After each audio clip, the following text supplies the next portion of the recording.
And we're back with another episode of a Lakers Snack Pack from the Lakers Fast Break podcast. It's a snack pack, everyone. Gerald Glassford, come right back at you here from the Lakers Fast Break. Pop Culture Cosmos, where we cover the latest news and trends in pop culture each and every week, twice a week, wherever you get your podcasts. I put on my conversation with Caleb Ponce on the NBA observations, which you can catch now here, was so good. I thought I would also put it on the Pop Culture Cosmos. So everybody that catches it out on syndicated radio for the stations that I send it out to are catching the latest Pop Culture Cosmos with my conversation with Caleb Ponce, which you can catch now on this channel, which is now available for everyone right there at NBA Observations, where we talk about the All-Star game, the second half of the season, and more. It was a really good conversation with me and Caleb Ponce, as always. So please go ahead and check it out, the Pop Culture Cosmos, or on the Lakers Fast Break right here on YouTube. And also, as well, you can catch it on Apple Podcasts and Spotify as well. So hopefully everyone is doing well out there. Truly appreciate you doing as far as stopping by with me right here at the Lakers Fast Break. Look what I got on here, guys.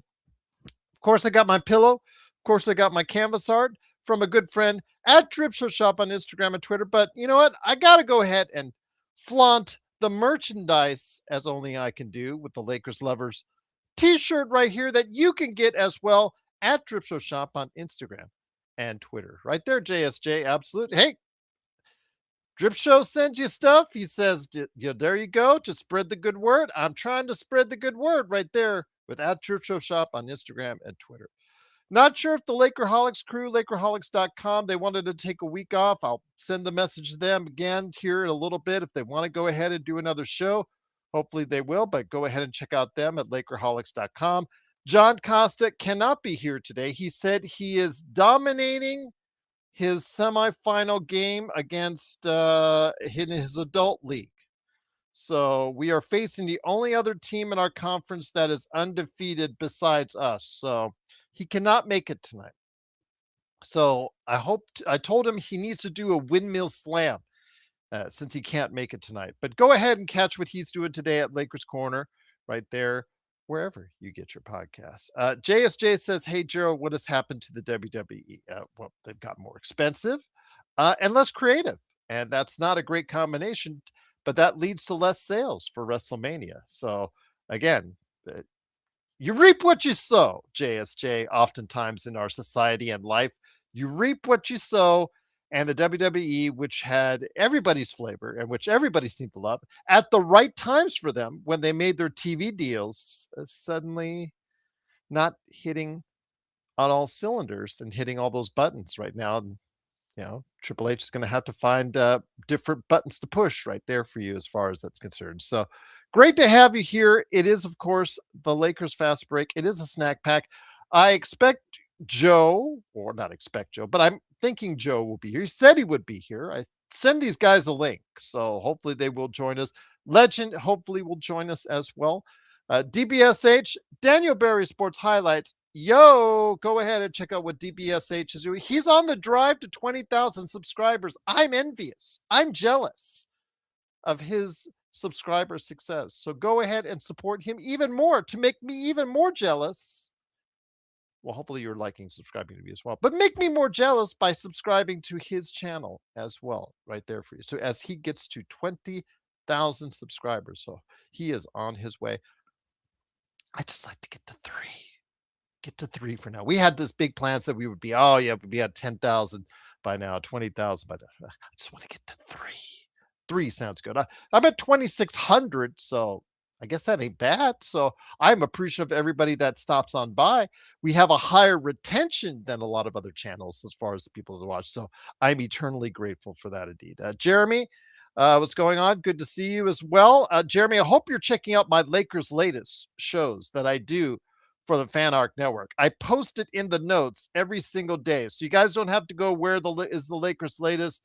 I know you've been talking about it, Gerald, this Lakers latest, this 15 to 30-minute show that you do each and every day on the Fan Arc Network about the Lakers and strictly about the Lakers and the NBA. Where is it? So you know what? I put it in the notes. For the notes on this channel, I give you the link. I make it easy so you can click and boom. There you go. Indeed. DBSH, truly appreciate that. Yo, he says, yo, go Lakers as far as of course, what's going on with him right there. Coach, we're getting closer and closer on Friday to what's going on with the Lakers and the Clippers coming up for the second part of the season. Eric Kwan says a conversation really sounds like a bad soap opera. Are you talking about WWE? I hope you are. But I had a good conversation with Caleb Ponce on the NBA All-Star Game and the NBA and all the stuff that's going on. So yeah, go ahead and hit me up on some NBA observations that's right now available. You can watch it after the show right here on this channel as well. That was a really good conversation that I had indeed. But it is the Lakers. Speaking of conversations, I wanted to go ahead and bring up today's show before we get into what may need to be done for the second part of the season, because there have been some interesting conversations that has been made as far as is concerned. Jeremy said, Jerry, do you think Kawhi deserved the MVP over Ant-Man? I think, to be honest with you, I think that Wembanyama deserved it over everyone. Nobody was going to play hard in that game until Wembanyama played hard. Wembanyama played hard right from the get-go. Wembanyama deserves the MVP. I know his team lost twice, but he deserves the MVP in my estimation. Kawhi, no, because he had the great one game and he had the terrible next game. So I guess Ant-Man was a little bit more consistent, for lack of a better term, but my MVP, as if you hear in more detail on the NBA observations I did with Caleb Ponce, was Victor Wembanyama. Victor Wembanyama made the All-Star game. Victor Wembanyama may have saved the All-Star game. But if you watch, and I think, Jeremy, you already did the NBA observations, you'll hear my entire reasoning on that. But yeah, I think that Victor Wembanyama deserved the MVP. JSJ says reports sound like Rob is saying, I hope not. Well, again, I'm just going to say this, and thanks again for the super chat. Truly appreciate it, as always, DBSH. There was a conversation, speaking of which, that was recorded on CNBC recorded an interview with Jeanie Buss. I think it was done on Friday. It was the day after LeBron had his triple double. So wanted to go ahead and talk to you guys about it, hear your thoughts on it as far as it's concerned. I know I said it already my piece quite a bit on Lakers latest, but I wanted to go ahead and elaborate in more detail. And I also wanted to get Joe and hopefully Legend's thoughts as well on what's going on with it. But wanted to start off with, she was obviously there to do something else. She was there to pitch her tequila. By the way, it's Cincoro, which is a sponsor of the Los Angeles Lakers, a Cincoro tequila. I guess they've got themselves a special edition Lakers bottle that you can get your hands on. But yeah, Cincoro. She's talked about starting it up with other individuals. I guess well financed individuals, including Michael Jordan, and talked about him in detail about what he's like in the boardroom and how they need to go after the other tequila brands and whatnot. So again, if you're interested in that, she did have a good conversation on that part of it. But yes, she was there to pitch her brand of tequila. But in doing so, obviously the questions veered off into more interesting subjects. On selling the team, she said, quote, my siblings were involved in the decision that was made. It's about the Lakers and the greatness and what the fans expect. And you need resources and you need a direction. And I think it's fair to say that my family, we all have our different opinions and are living out our lives, choosing what we want to do with our time. And this was the best decision for all six of us. And that's nice. That was a nice way to say that they have a lot of family strife. They can't get along. They can't decide on anything. And maybe selling the family business off for a $10 billion valuation is the best thing that you could do. And that was great. That was great. Jeremy says, such a drama-filled all-star weekend, Jerry, with the KD stuff really was messy. What was your take on his burner account comments?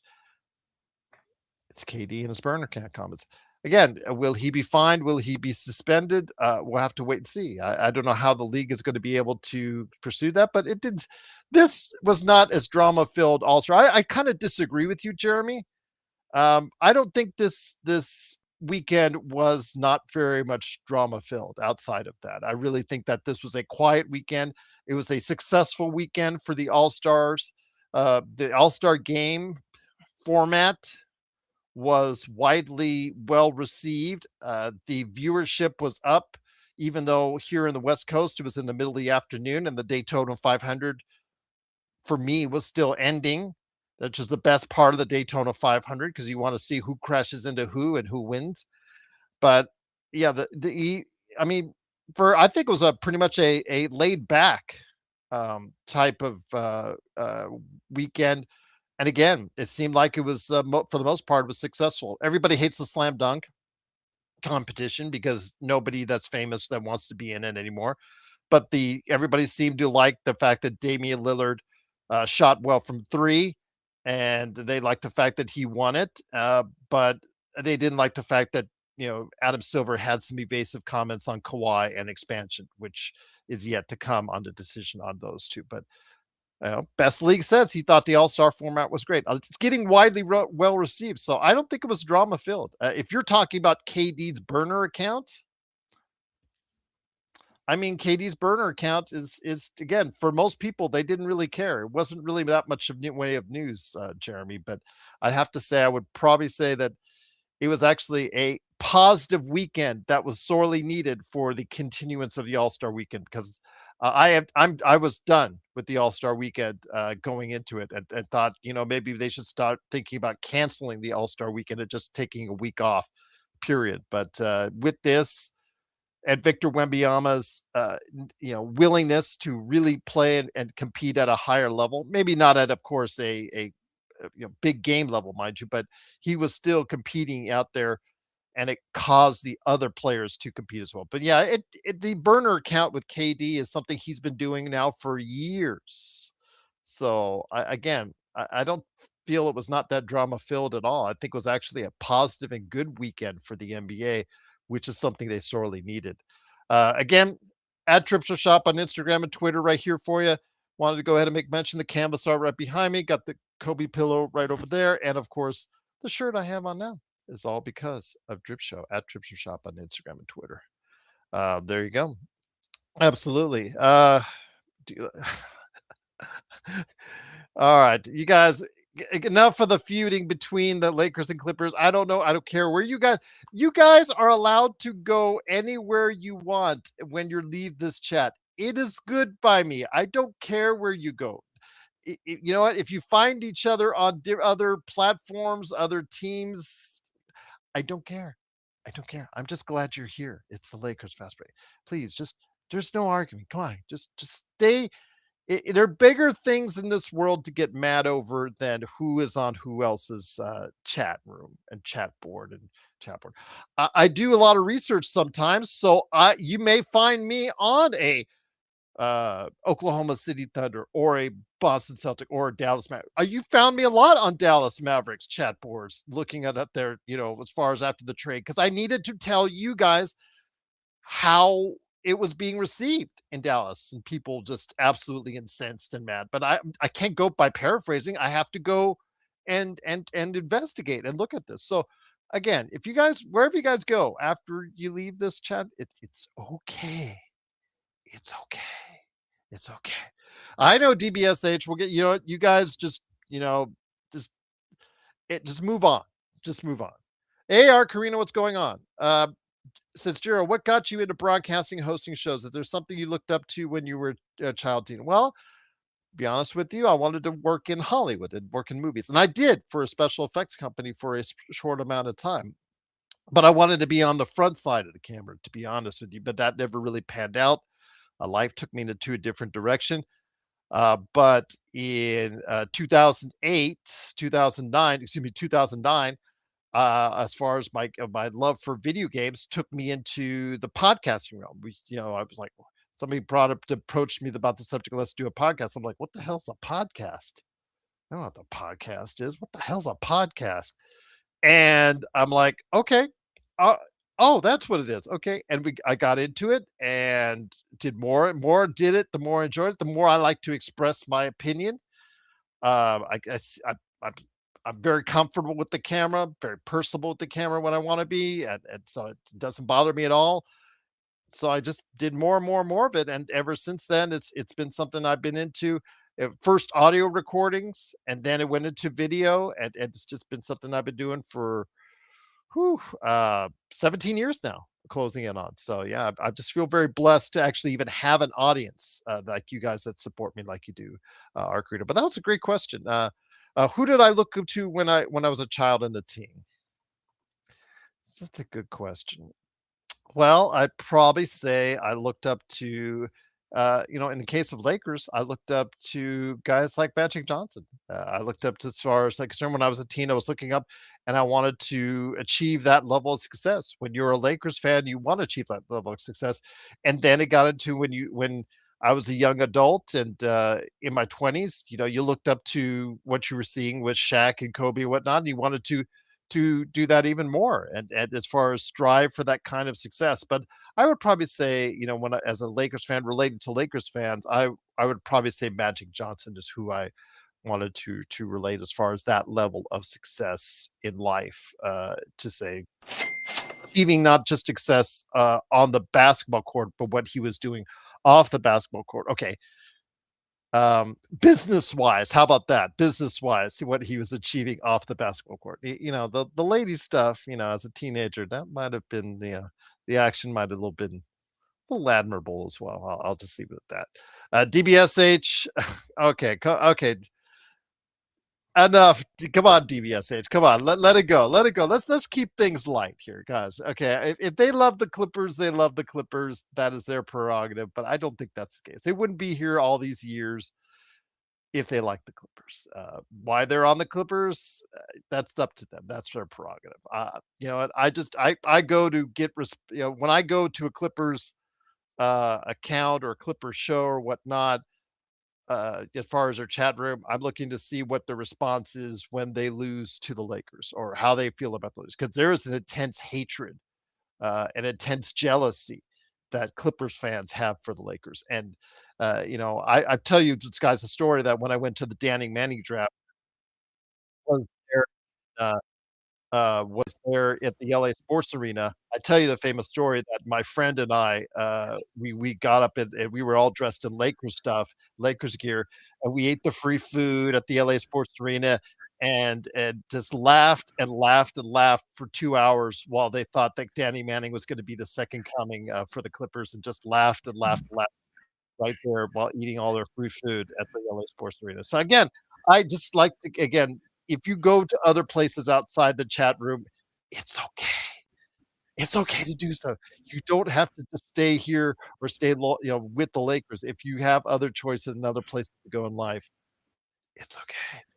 And here's a guy right here, for example, that I'm sure goes occasionally to chat boards, chat rooms, and fan sites and podcasts for the Atlanta Hawks and the Golden State Warriors. It is a good man indeed. It is, of course, my good friend, of course, who has a great channel. I got Next Sports Media. It is, of course, the man, the myth, the legend himself. Legend, what's going on, my friend? Haven't seen you in a few days. We've been nice and relaxed. Have you had some good time off during the All-Star break? I definitely did. Strained on my other channel, the channel I be in the chat most of the time with. Strained on that one, play a little game, play a Ghost of Yote, and just hit over 1,000 on that channel. So can't complain. It's been a good week. Congratulations, My my gaming friend. channel has crossed over 1,000. Well, you know what? And the guys, I now have new aspirations, new people I look up to. I want to look up to DBSH and the fact that he is closing in on 20,000 subscribers. I'm going to look up to that because I'm only on Legend and I are only on 2,600 and 1,000. But you know what? Again, we're thankful for that. But yes, one of these days we'll get to where you're at, my friend DBSH. But JY says, have Laker fans ever appreciated LeBron coming to the Lakers? That's a good question. That's a good question. Again, in fact, I will go ahead and ask that of all three of us. But Legend, from your perspective, Have Lakers fans ever appreciated LeBron coming in as Lakers? Because as you've seen, what I've seen, there is a big division between Lakers fans who have not accepted LeBron, no matter how, fact that he won the title seems irrelevant to sometimes when you talk to some certain individuals. And then there are others that say, yeah, it's just great that he put on the purple and gold. I say it's probably what you just said is a little divided. There is a half of the fan base I do believe really appreciate all that he has given since he came to LA. I will always say I'm not a fan, but I will at least say man came and helped turn the franchise back around from what we went through. Because nobody in LA want to experience 13 through 18 again, and he did help come turn that around, which I gave him that complete shout out on that part. So I do think there's a part people who do appreciate it, but I do think there are parts who just never really. I think there are some fan base who is more loyal to the Kobe side and they're just not gonna rock with LeBron. I understand that part. You think there's a good little fans who will never accept LeBron for no matter what he do, like you said, no matter what he do, he can go win ring number 2. Don't think he'll ever be that love. Nothing like Kobe, Kareem, Magic. He never had that type of love. So I think it's kind of divided. And I actually say I still see it today. I know some Laker fans, kids in 11th and 12th grade who were like, I will never support LeBron. This is how they are. They don't care if he play for their favorite thing. They wouldn't. And they said Kobe all the way. So this is how it is. I mean, nothing much he can do about that. I hear you, my friend. Absolutely. Well said. I do want to note that your internet's going in and out. So you might need to pop in, pop back out, pop back in. I just wanted to give you a heads up, but you're not holding a good signal. I wanted to let you know on that. I don't know if you're downloading something or anything like that. As far as I'm concerned, it's just not holding a good signal by now. So I'm not sure if you want to pop in, pop out, pop in. Just wanted to give you a heads up on that. But also here today, good. Pop out. Yeah, appreciate it, my friend. We'll see you here in back in a second. But here is a good man indeed. Also, as well, of course, the guy behind SimBlades with a Y.com, and the Joe Soro Experiment. He was on the other night talking the Dodgers and the Lakers. It is my good friend indeed, Mr. Joe Soro. Joe, good to have you back. I thought we'd do a little snack packing before the game on Friday. I wanted to go ahead and hear your thoughts on this before we get into the Jeanie comments, before we get into the LeBron comments. I wanted to go ahead and hear your thoughts on what JY was asking. Have Laker fans ever appreciated LeBron coming to the Lakers? And again, I prefaced it by saying I think that there is a division. There is a segment that, like with Luka, like we see with Luka, there are some people. Luka can just walk on water, Joe, and just does not impress them. There, as we see in our chat. Yeah, there's a lot of other people think that Luka is great, MVP candidate and a really big help for the Lakers going forward. Flashback to 2018 when he decided to go ahead and come here in free agency. There has been a segment, Joe, that really does not care at all that LeBron is on this team. And then there's a segment that has appreciated for what he's done during his time here. Your thoughts, my friend, about LeBron and the divisiveness about him donning the purple and gold.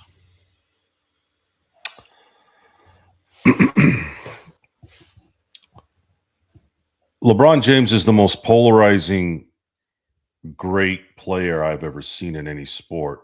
Barry Bonds for the longest time was number one. But Barry Bonds was just a world-class jerk. And me being a jerk myself, I could identify with that. So I love how you just it's different. It's different. It's it's slightly different in that LeBron James has an immaturity that's added to the persona that is not endearing.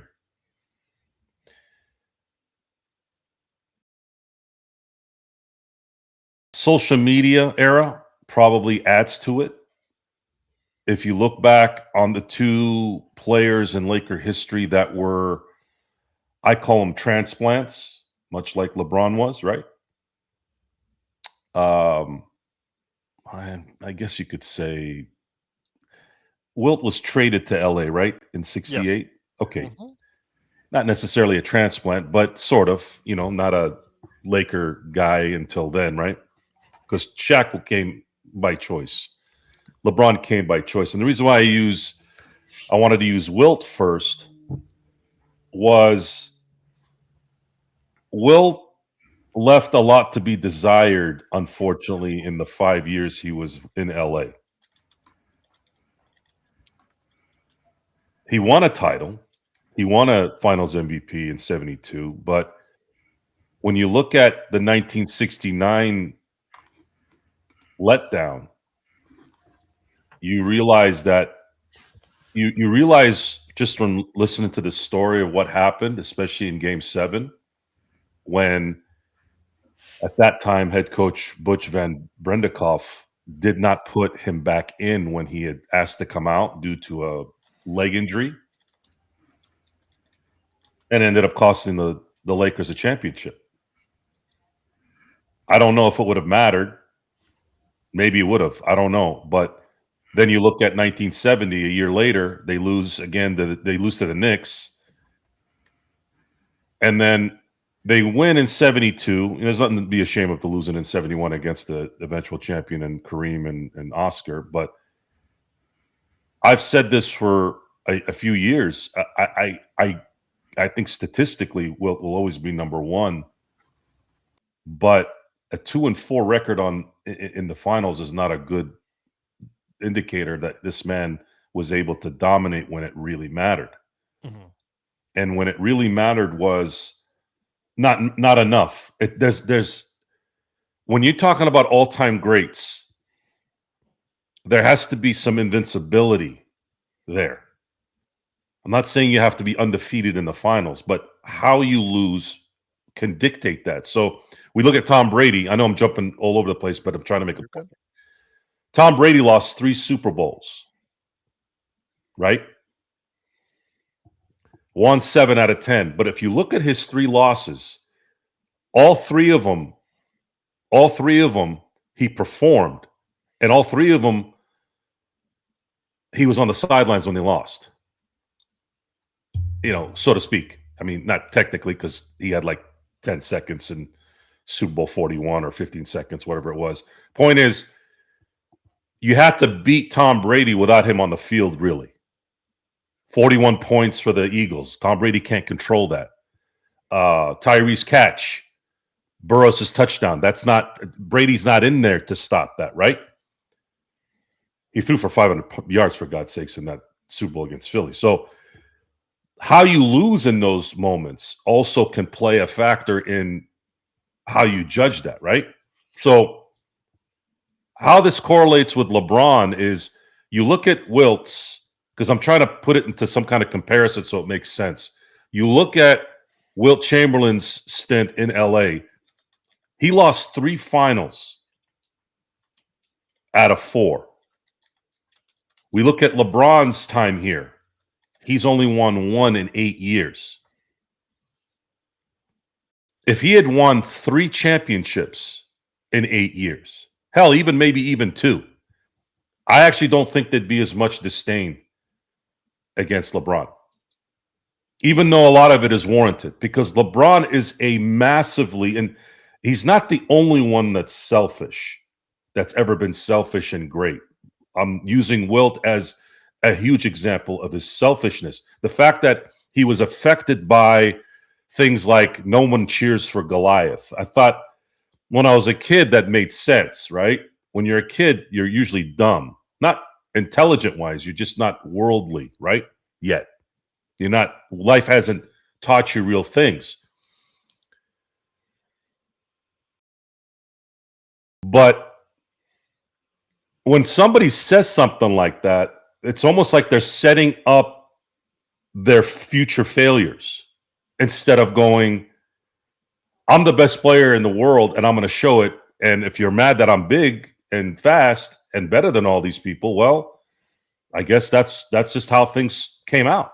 You think Michael Jordan apologized for being able to jump out of a building because his hands looked like freaking hammocks? No, I never heard him whine and complain that he had big hands and a vertical that can rival a kangaroo. Like there's nothing there. It's complete. Look, I'm going to own you because that's just the way it is. Kobe, to a certain extent, same thing. You know, Kobe may not have had the athleticism in the hands of Michael, but I always laughed at, oh, Kobe wasn't that athletic. I'm sitting here going, what the fuck are you talking about? I saw him dunk over a 7'5" Yao Ming in his prime. How is that not athletic? I saw him literally put his nuts on top of Dwight Howard's head in Orlando.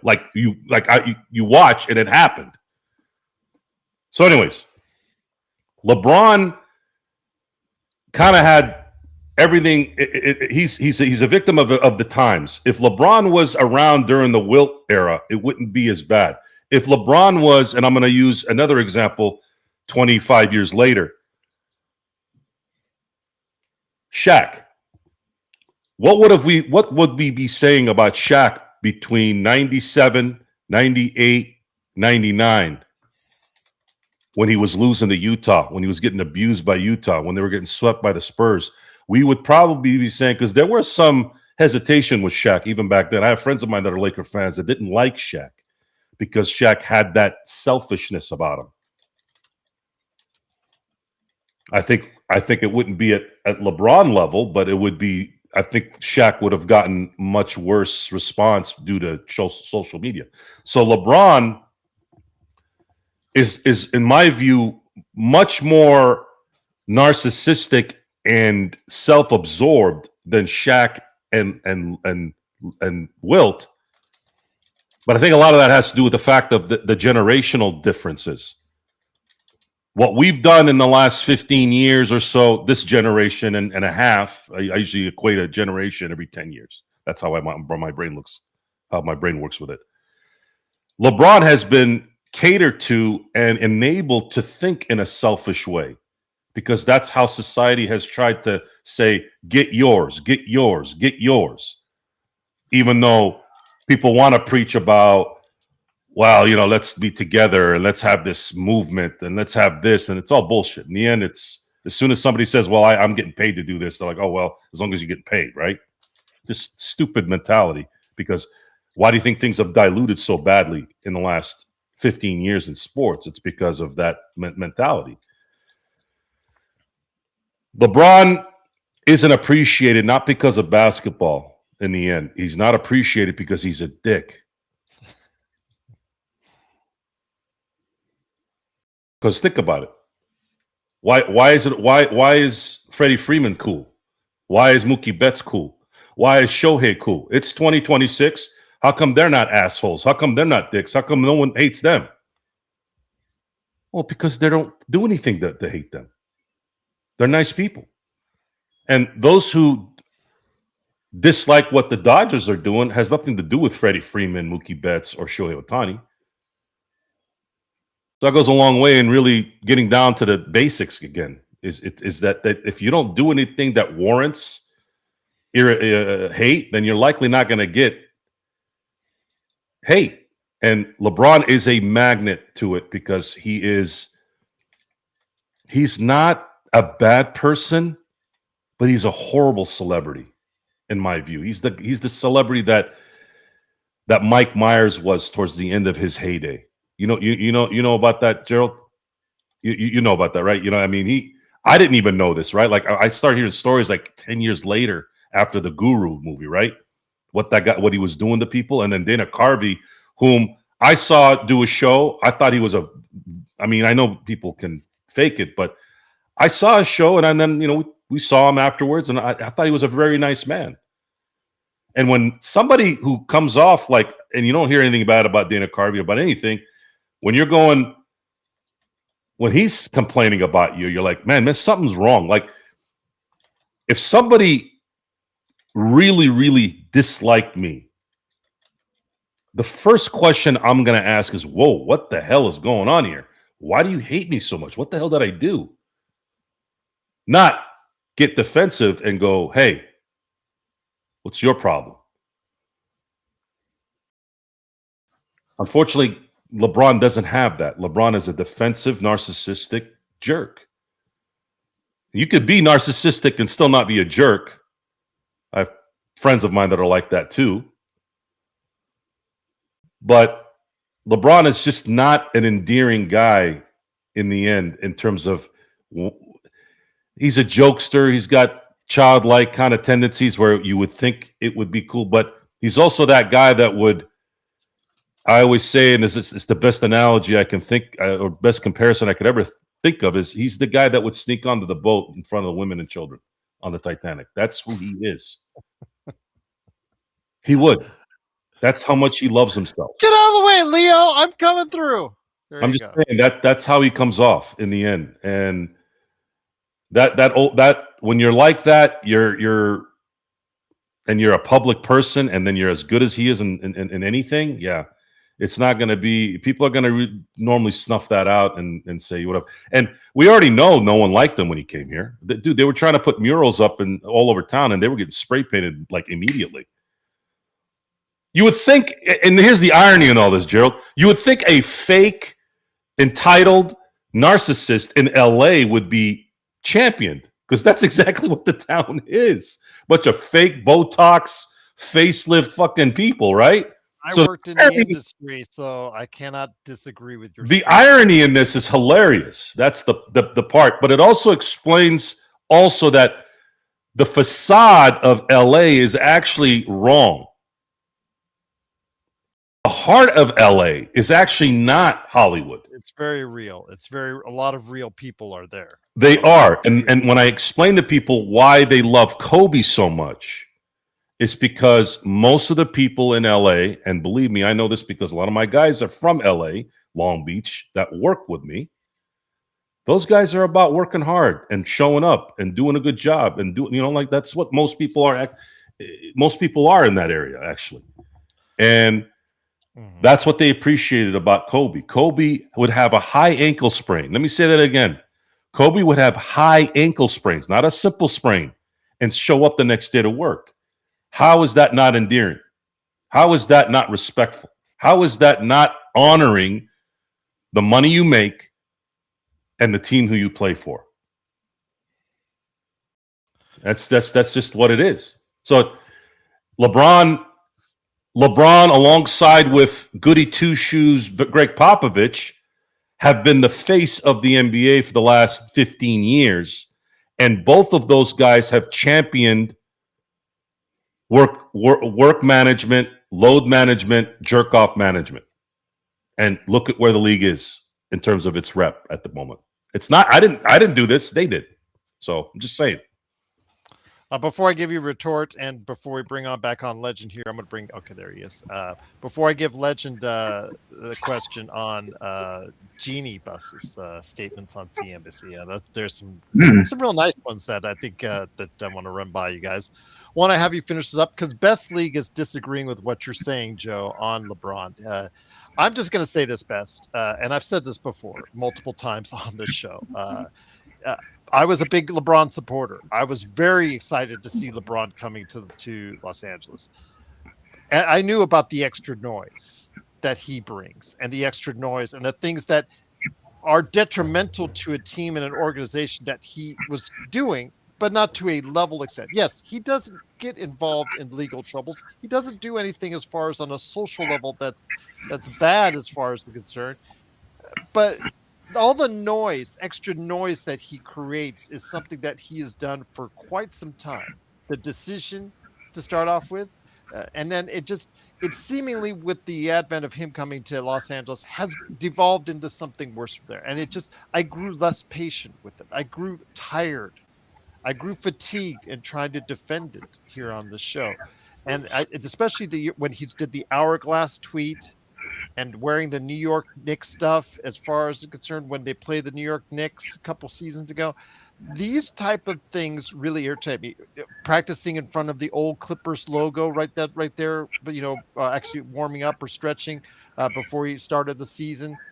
This season, the decision two, which was nothing but a farce, and it not only was a terrible way to sell alcohol, was just absolutely just a monumentally stupid decision on his part, and the things that he says and does, he does not need to say and do best. You have to understand this.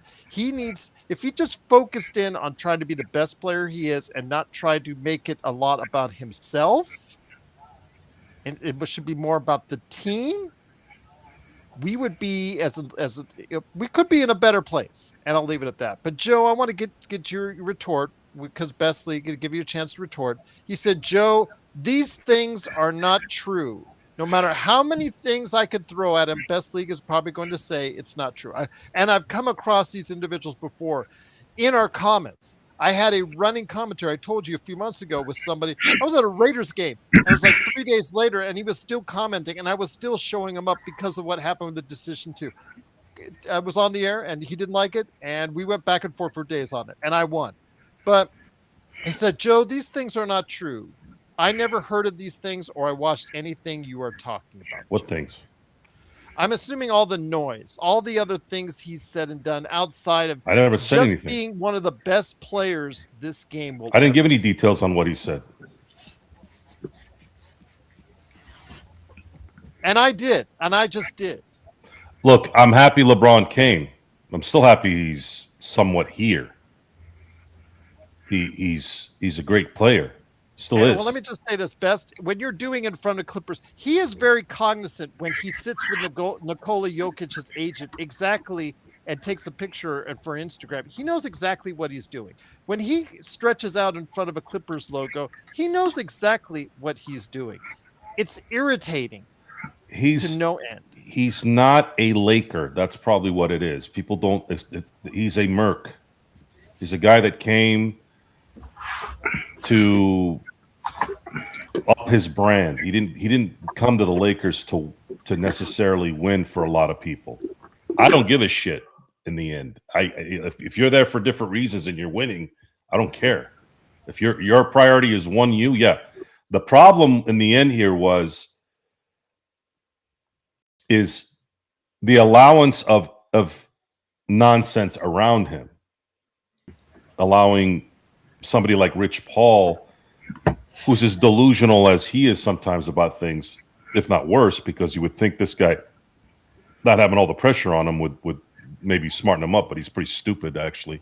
The fact that he said that Anthony Edwards is a better player than Jokic, right out of the gate, that would have been over at that point. I would have been like, I don't really think we need to talk anymore at this point. I think you're a buffoon. I know it's an opinion. It's, people are entitled to it, but to say that Anthony Edwards is anywhere near the talent of a Jokic is as stupid as it gets. Commenting about your guy's teammate who you're trying to win a championship with this year, regardless if they win it or not, they're trying to win it, right? Why would you say something like that? Who are you? And I don't know what Best League is talking about. I didn't say anything in detail about LeBron. I was actually talking about Will Chamberlain in detail because I was trying to use a comparison. So I don't know. Best League I think what happens with Best League sometimes is I think he's bipolar or tripolar or maybe quadruple polar. He goes into different phases of things and then he imagines stuff and then he posts. What do you mean you never heard of what? I don't even know what the hell you're talking about because I didn't say any details about LeBron. But I just did, Joe. I just did. Again, it's been very hard for me to defend LeBron in recent years. It doesn't matter. It doesn't matter. In the end, it's about the results. Okay? If LeBron won 3 straight championships, we're not having this conversation. So is it about LeBron or is it about the results of the Lakers? That's the question you want to ask yourself. I don't give a shit about both. I care about the Lakers. So I was asked after LeBron won the 2020 title, I was asked, man, what if LeBron wins another championship? What if he wins more than Kobe? Like somebody said something like that. I go, so? I'm a Laker fan. If you came to me year one and said, LeBron's going to play 8 years and he's going to win 8 straight championships. Hell fucking yeah. God bless Kobe. Believe me when I say that. But I'm sorry, I'm a Laker fan. And the allegiance to a player is not something I can relate to. I identify with Kobe a billion times more than I'll ever identify with LeBron. But this is about the Lakers. About the purple and gold. This is about the Lakers. The Lakers, I was a fan before Kobe. I was a fan after Kobe, before LeBron, after LeBron. Doesn't matter what. I'm a Laker fan. And that's winning is all that matters in sports. I am not here to, in a lot of ways, if I'm not doing a podcast, I don't give a shit about these guys' personal stuff anyways. We talk about it because it's part of the shtick, right? But I don't care about what LeBron does outside. Now, if his people or he is a distraction to the Lakers to win, then you can say, what the fuck are you doing? Because it's correlating with focus and winning. So with that, my friend, let me get it back to Legend. And this is, of course, the Snack Pack right here for the Lakers Fast Break. It's Gerald Glassford, Legend from I Got Next Sports Media, and the experiment himself, Joe Soro. DBSH, awesome. Truly appreciate the $10 super chat right there for you. Thank you again, my friend. Wanted to go ahead and truly appreciate everything that you do. Yo, Daniel Berry Sports Highlights right there on YouTube. Want to go ahead and ask you this, though, Legend, when it comes to the conversation that the interview from on CNBC with Jeanie Buss. I'm going to pick parts and pieces of it here over the next little bit, but the one I want to most, the one that I think that is the most tantalizing for us here on this show to go ahead and target. When asked about Rob Pelinka, she was asked about a bunch of things. She's there to sell tequila and talked about Michael Jordan. That was great enough. But she talked about the team, the sale, her siblings, Luka Doncic, LeBron James, the final year, all that stuff. But when it came to Rob Pelinka, here you go. Here's the words, Joe, that might make you cringe when I'm saying it to Legend. She called Rob Pelinka a great strategist, end quote. He pulled off one of the biggest trades in NBA history last year. He continues to add more pieces to this roster of players that fit in. He continues to improve the roster. And having the resources that Mark Walter will bring will, I think, springboard everything that he's been working on and make this team even more exciting than they are now. Now, again, Joe and I and you have talked about the excitement about the resources that Mark Walter will bring to this organization. That's not in... We're not denying that at all.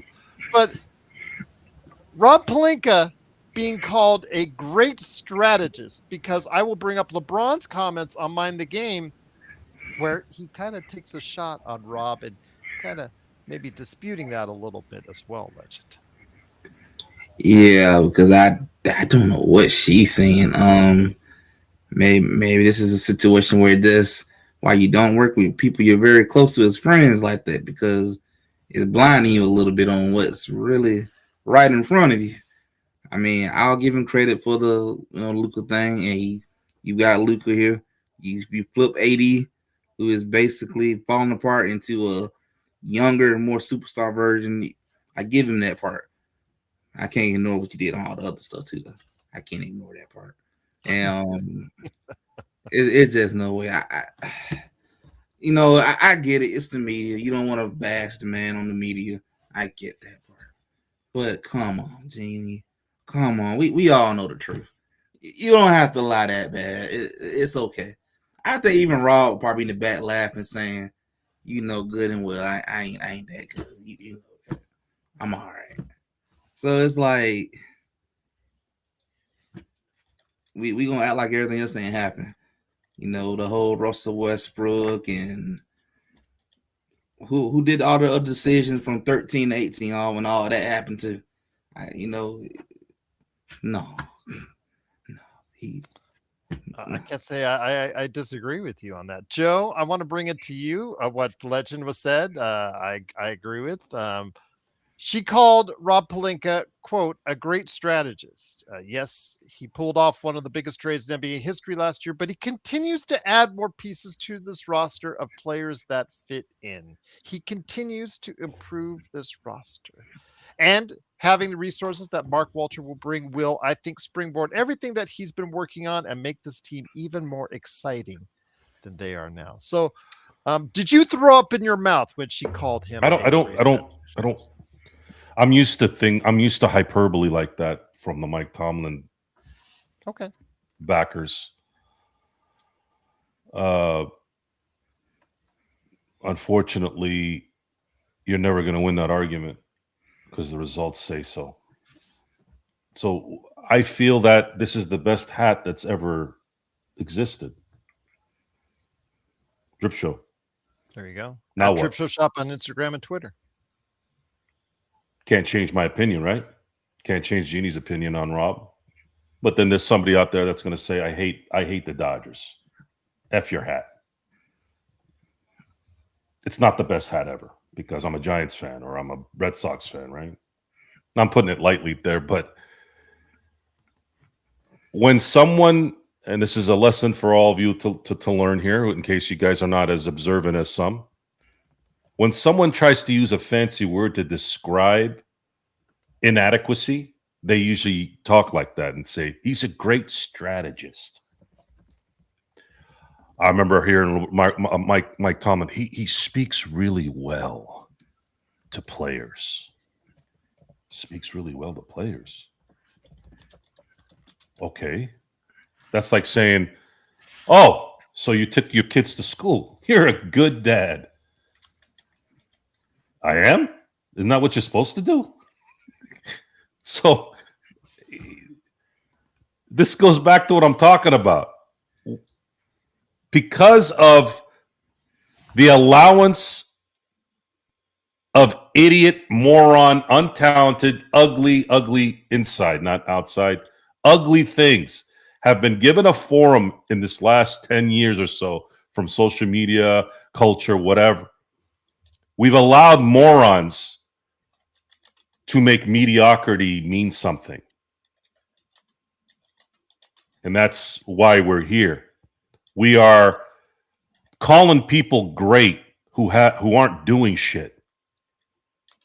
He orchestrated the greatest trade in NBA history last year. So explain to me, Gerald, if I came to you and you said, Joe,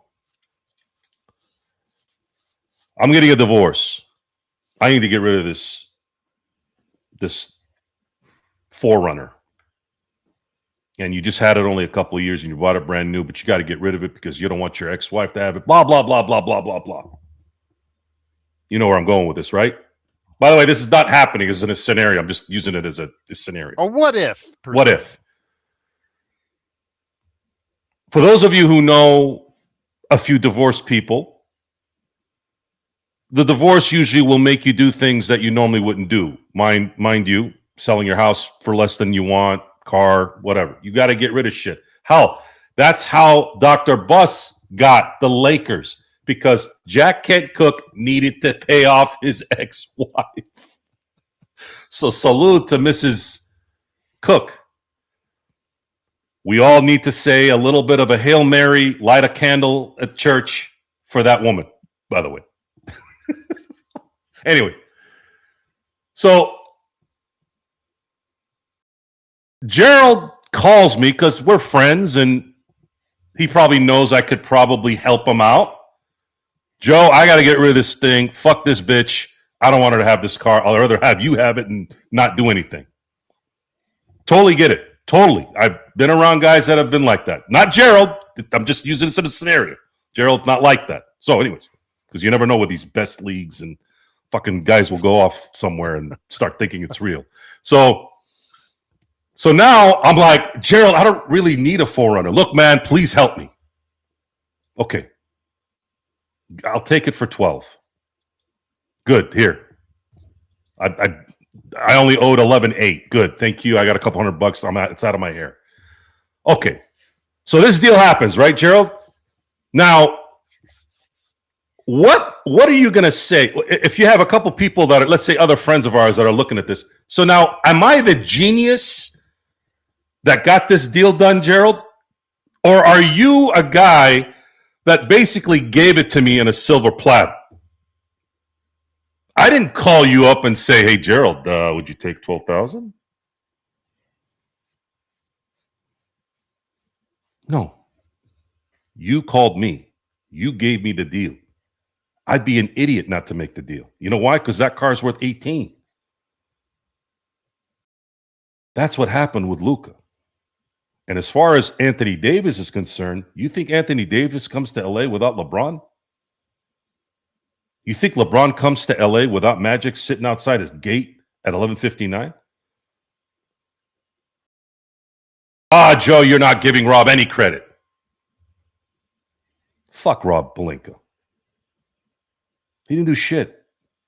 He hasn't done shit. It's called building a team.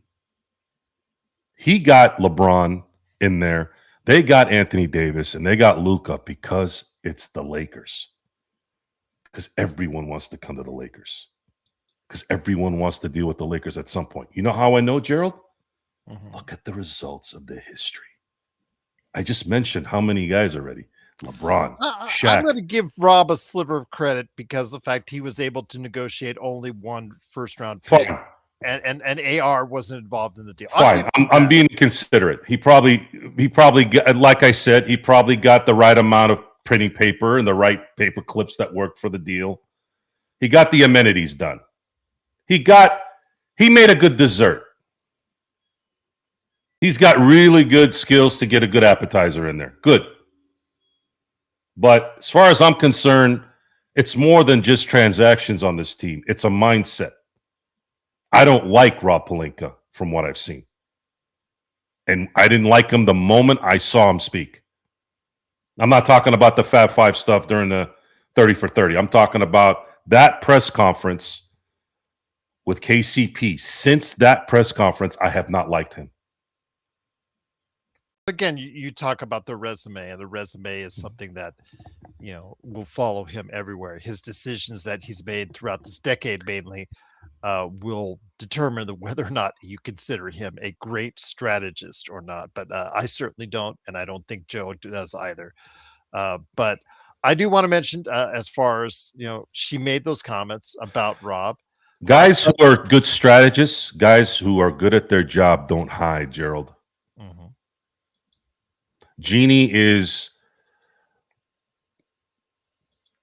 Jeanie might be like her dad, but she's not in any way, in my view, like her dad. I don't think it may be in terms of their personal type decisions. I don't think it was necessarily professional for her to be banging the head coach of her team. I thought that was out of that at the time. I didn't think of it that way, but as time goes on, you start to wonder what the mindset of these things are. I'm not a big fan of these type of things.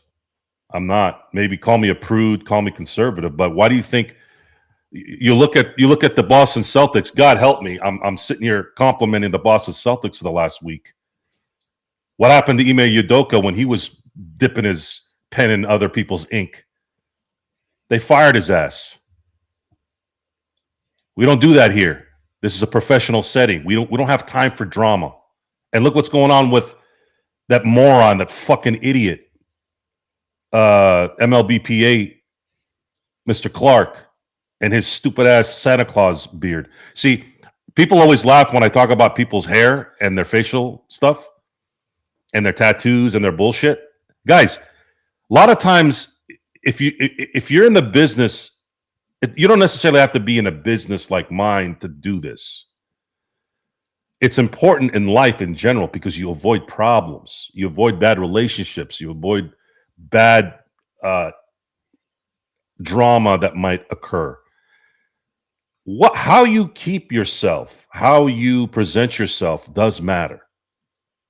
I'm not saying you got to be fake. I don't want to say that you're a hippie and you have to dress in a suit to do things. I would say my answer to that is always, well, maybe this isn't the right job for you if you want to dress up like a hippie. But I don't like LeBron outside of basketball. I don't like Rob Pelinka because there's an aura of fakeness that I don't like. Jeanie is a bad decision maker in terms of just everyday type stuff. She's just a normal person. She doesn't have, to me, any talent that would be like extraordinary. She would never own a team unless her dad owned it. Never. She would never be in charge of a team unless she was greased in nepotism. And then you have guys like Kurt Rambis, who, in my view, has earned a spot there because he was a former player and he was a contributor. That one has a little bit more weight to it, maybe. But then again, Linda was also there at the beginning, right? That was her friend. I get that. But I have best friends too, Gerald. I'm not putting them in high pressure situations in my business either. There's a separation.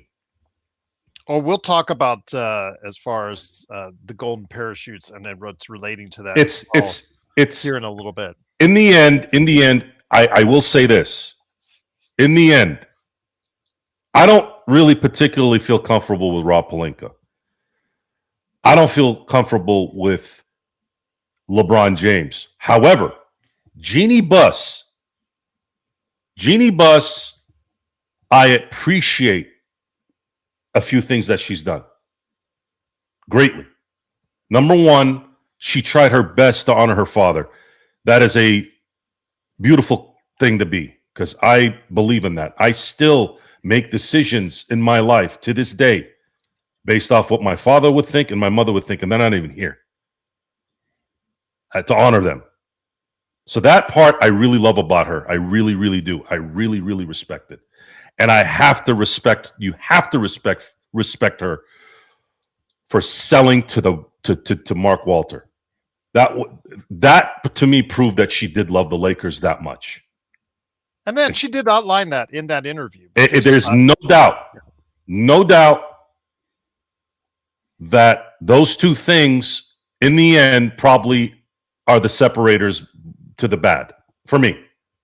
She mentioned the resources that he could bring, that she can give. That it's she not just the resources.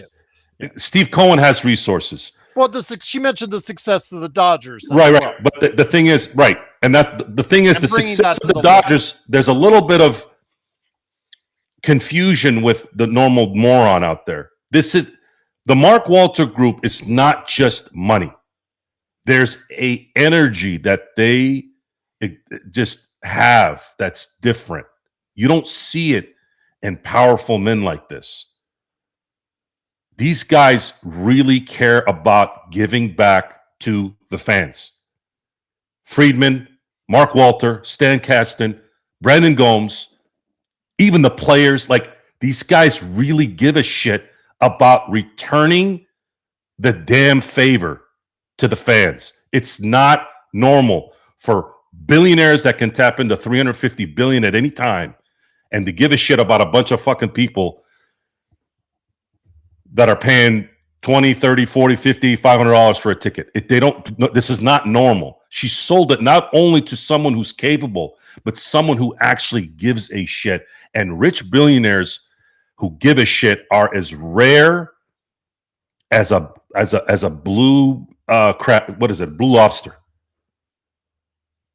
It's so in the end, Jeanie should be celebrated. I'm going to celebrate her.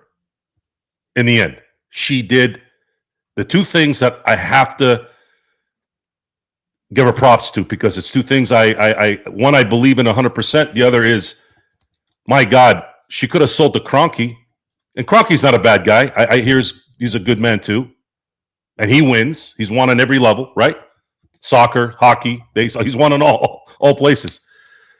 But her selling her father's team, whom he wanted them to run everything, to the best possible person is, to me, a huge win, and we're all going to benefit in the end. And I think a lot of that has played in the factor that maybe I haven't been as hard on LeBron as much this year. I think a lot of that has to do with the fact that because I think I'm feeling the end here, and I don't want to kick LeBron in the back while he leaves. I think that's too much because he did bring a title to LA. The Lakers were winning 21 and 17 games before he got here. You have to give the guy props. We saw some amazing games in that time. I still miss Anthony Davis to some degree, because I really respect Anthony Davis. I think he's a good player and he's a good dude, regardless of his issues. It is what it is. Sometimes that's how it is. But I think in the end, I never got a feeling of discontent with Anthony Davis. I think it's some people that's who they are. If he's one of those guys that doesn't want to light the world on fire, okay, well, I can't make you do that. Well, at least he was a multiple All-Star as a Laker. He won a championship. He was an All-NBA player. He was very entertaining to watch. I mean, not everybody's going to be Kobe, guys, and that's never going to happen anyways. No one is ever going to be like what Michael and Kobe. We're never going to see that again. I don't think we're ever going to see that again. I think those guys are the longer we go here in society, the easier people are getting it, and the harder it is going to get somebody that can manipulate their own minds to think that they got to go prove something. Now I'm making $50 million a year. I don't give a shit. So we got to play with what we can get. So adding on to that, we talked about what Jeanie thinks of Rob Pelinka. I wanted to add something on there and bounce over to what LeBron said on his Mind the Game podcast with Steve Nash. And I'll add into, because he was having a conversation about what the Lakers look like for the rest of the season. He said, quote, "And it's kind of been like that for the last few years with our team. We haven't been set up to the point where we have a lot of room for error.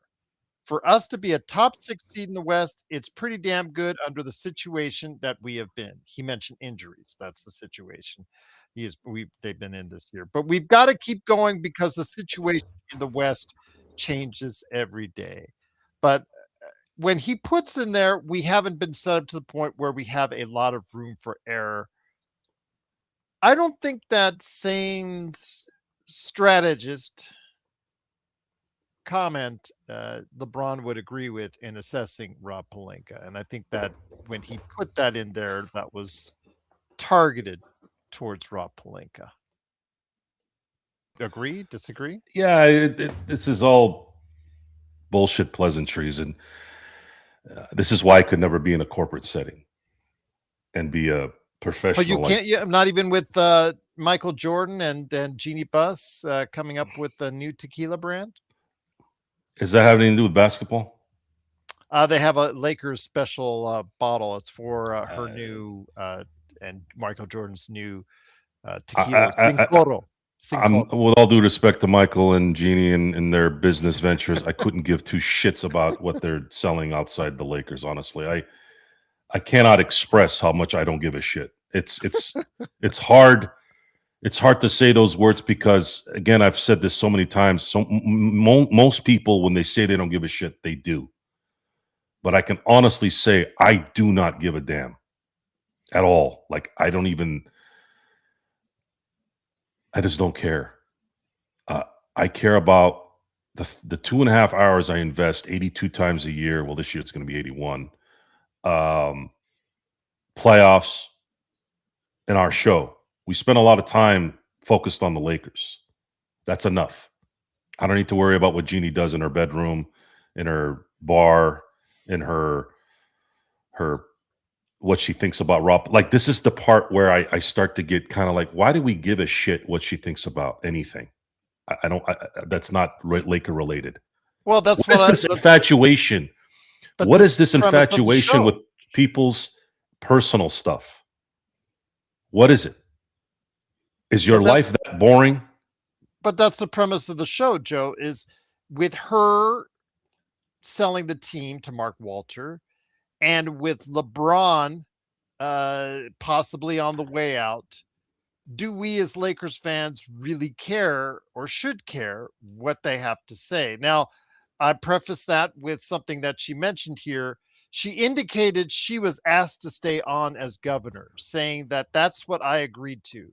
Mark Walter and I are very comfortable with the way things are set up, and I expect things to go on and be successful. And I am not going anywhere. Well, I say that with the fact that we also got the announcement that Tim Harris, the president of business operations and the guy who is credited with setting up the sweet Lakers, not for us who pay for it, by the way, the Lakers Sportsnet deal. He is the guy who headed that deal up and is credited with that. And he's been there back since the Forum days. He announced on Tuesday that he is leaving at the end of the season. So whether you want to say the rats are leaving the sinking ship or what have you, however you want to phrase it, I'm going to say this. I won't feel bad for him because, Joe, he also got a golden parachute, a Kobe payment.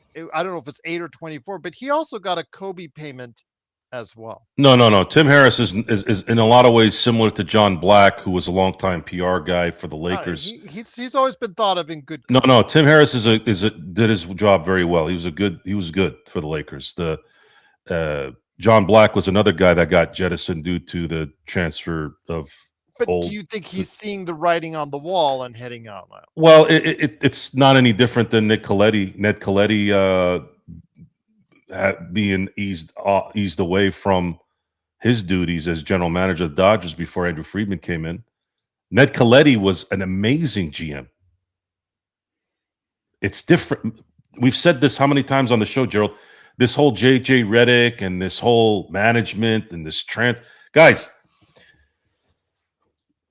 When you're a multi-billion-dollar business and you've been very successful, and you've also on top of that been successful in another sporting venture, you're gonna do things your way, and you're gonna get the people you want, regardless of how good they are there now. Joe McCormick, who was part of that, he's the vice president of finance and the CFO. He's been thought of in good context for the organization for quite some time, but seeing how he was tied into that recent Baxter Holmes story and the fact that he also got a golden parachute with the Kobe fund. I mean, some of the, whether you like them or don't like them, whether you think they've done a great job or not, I think a lot of people are going to be leaving this. I don't know I know the basics of the Tim Harris tenure. I knew the John Black tenure. I heard McCormick is really good, has been really good. I'm sure he is. Again, I don't know enough. We don't have enough pub on that. But I do know that deal they made for Time Warner was a major contributor in helping the Lakers become profitable. It's part of the reason why they were valuated at $10 billion. Now, with all due respect to Geeter and Bresnahan, I like obviously I will always love James Worthy and Robert Horry and those guys. But honestly, there's a distinct difference between the Dodger presentation on their show versus the Lakers. I think it's too jolly for me. And it's weird saying that because Jerry Hairston Jr. is such a Dodger homer, but there's substance there too. Maybe it's easier for them to do normal stuff because it's an everyday thing. I don't know. They have more content than the Lakers. Correct. And I just feel like they execute the job a little bit better. I think Allie Clifton, the only negative with Allie Clifton is she's a LeBron homer. I don't know if she's going to be there that long once he's gone. I think she was just there to be the supporter, but the Laker deal to create Access Sportsnet, to create that deal and the Lakers channel, essentially, that was the instigator for like the Dodgers deal, and any major deal that's done can directly tie itself to that Lakers sports. Correct. And every deal that was connected to that was connected due to Dr. Buss's prime ticket deal in the 80s. Yep. This is a Dr. Buss creation because at the time, people used to think if we show this on TV, no one's coming to the game. And Dr. Buss, being the genius he was, which he probably didn't even consider it being genius, it was common sense. He goes, how about we broadcast every game? Well, Dr. Buss, no one's going to come to the games. He goes, we can only fit 18,000 people approximately in the forum. That means we're leaving How many people in LA that are Laker fans that could watch it on TV? How much money in advertisement? So all this stuff started with Dr. Buss's forward-thinking process, common sense thinking, saying, we got to put these guys on TV. There's still going to be 18,000 people coming. How about we have another 1 million people watching it locally? Here comes Prime Ticket. And then that set the stage for the regional distribution stuff. And then down the road became one of the best deals. I still remember hearing about that deal. I'm like, what are they paying? How much? So 20 years, $3 billion? What? And it was funny because I've heard shows where they compare that to, let's say, Memphis, who has one of the worst deals, the local TV deals that's out there. And it's like, it's pennies onto pennies, not even pennies to $1, Joe, pennies to $100 compared to as far as the Lakers deals. It's very difficult. It's very difficult to understand what they were thinking moving a team to Memphis. This is the part that's going to hurt a lot of people. Not really, but we may be just a couple of schmucks on a podcast, but there are a lot more dumb people in bigger positions than you think. The first question I would have asked myself is, why are we going to Memphis? What's going to happen in Memphis? And it doesn't look like it's going to change. Their deal is going to end in 2029, by the way, Gerald. And there's going to be a vote here for expansion. But they're not which is stupid. Silver said no relocation as of now is on the card. Yeah, it's just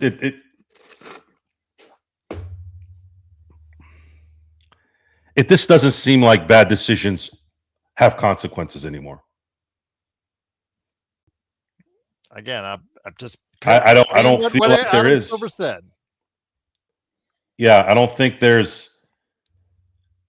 I just don't think there's any consequences to bad decision making. It looks like the NBA, as bad as they've been here the last 5 years, due to the fact that they've allowed parity to come into it. Think about it. This is a discussion I've had already in the last few days with my guy Jeff. I said, have you noticed the NBA started getting shitty when every other year was a different champion? How good were the ratings when Golden State and Cleveland were in the finals every year? The ratings started to go up again. No. You let mediocrity and you let the mediocre decide your fate, and now you have a pretty shitty product that people don't want to watch, but does it matter because you got the gambling scumbags? Is that how you want to be? Is that really what you want? You want this to be about gambling? Sounds like it.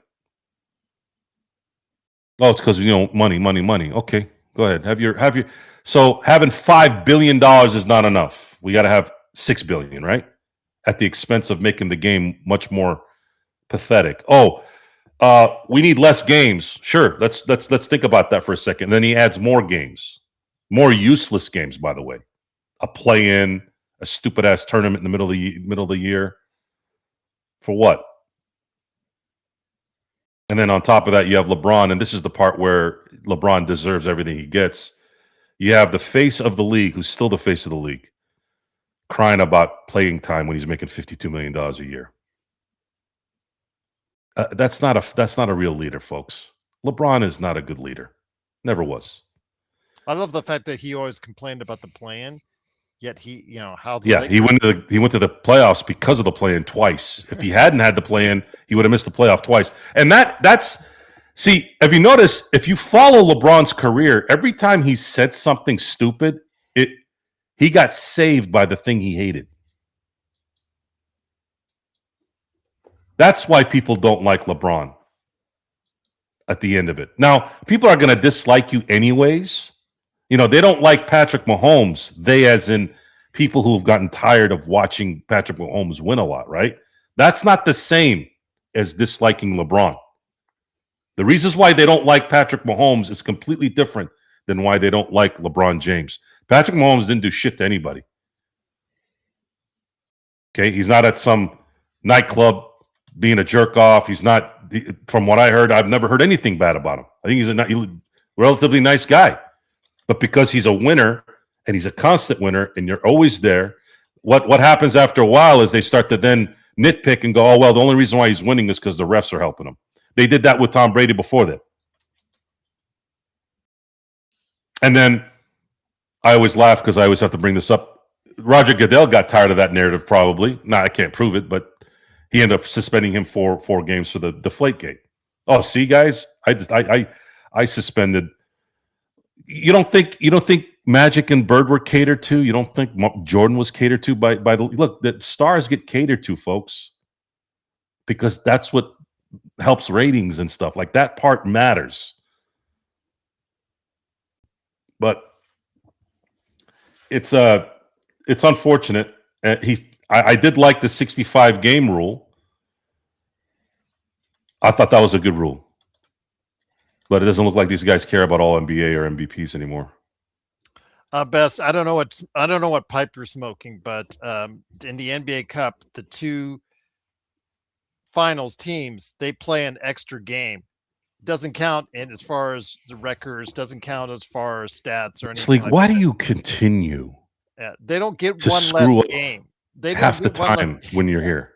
If you remember, the Lakers actually played 83 games the year that they won the NBA Cup. One of them didn't count. That was the one that they won here in Las Vegas. So again, gonna have to correct you on that, Best League. They don't play one less game because of it down the road. They don't get a makeup for it. That's the idea. They're playing for cash money for themselves and their teammates. That's all it is. It's a cash grab. And it's something that hopefully will spike up interest during a part of the season where normally a lot of casual fans don't look at. That's what the NBA Cup is supposed to do. And it's had some, decent success here and there. But again, it is an extra game for the 2 finalists on that. So I don't know where you're getting this. Though they make it up down the road. No, they don't. They play 83 games. The Lakers play that extra game and they felt it the next 2, 3, almost a month. They felt that extra game for a while because they played at such a high level, because it gets so intense when they play in these NBA Cup games, and which is great as far as the competition is concerned, but they did feel it as far as and just have to take a look at the performance the next couple weeks after that. So again, they play an extra game. That's what the NBA Cup is all about. But it is, of course, the Lakers Fast Break. It is, of course, a snack pack right here for you. But we did mention again, I think that it is now not as important what LeBron says, not as important what Jeanie says to Lakers fans, because we're in a new situation. She is no longer the majority owner. She is no longer the governor. And he is no longer the marquee player on the Lakers, Joe. Again, as she said it best herself, the team is now focused on building around Luka Doncic in that CNBC interview. And he knows it. LeBron knows it. Everyone knows it. And I think that's what we have to focus on going forward is, everybody seems to admit she was asked whether or not it was gap year.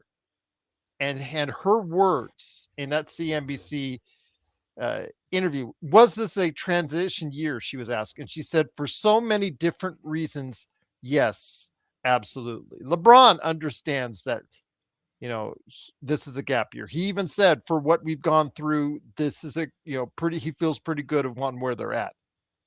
So with that said, my friend, you know what they're saying is from 2 people who will probably no longer be a part of the organization in the coming years down the line. I don't know when she's leaving. She said she was asked to stay on. She was asked as governor, but I don't think she's serving out her entire tenure for 5 years. LeBron could be gone as soon as this summer. So again, what they have to say does not hold as much weight as it once did. I don't think there's much to discuss. It's common sense now. It doesn't matter what they say. By the way, Lakers slow break. He said you'd like to purchase your company, Joe. Simblades with y.com. The last valuation, I believe, was right around what the Lakers are worth at $10 billion.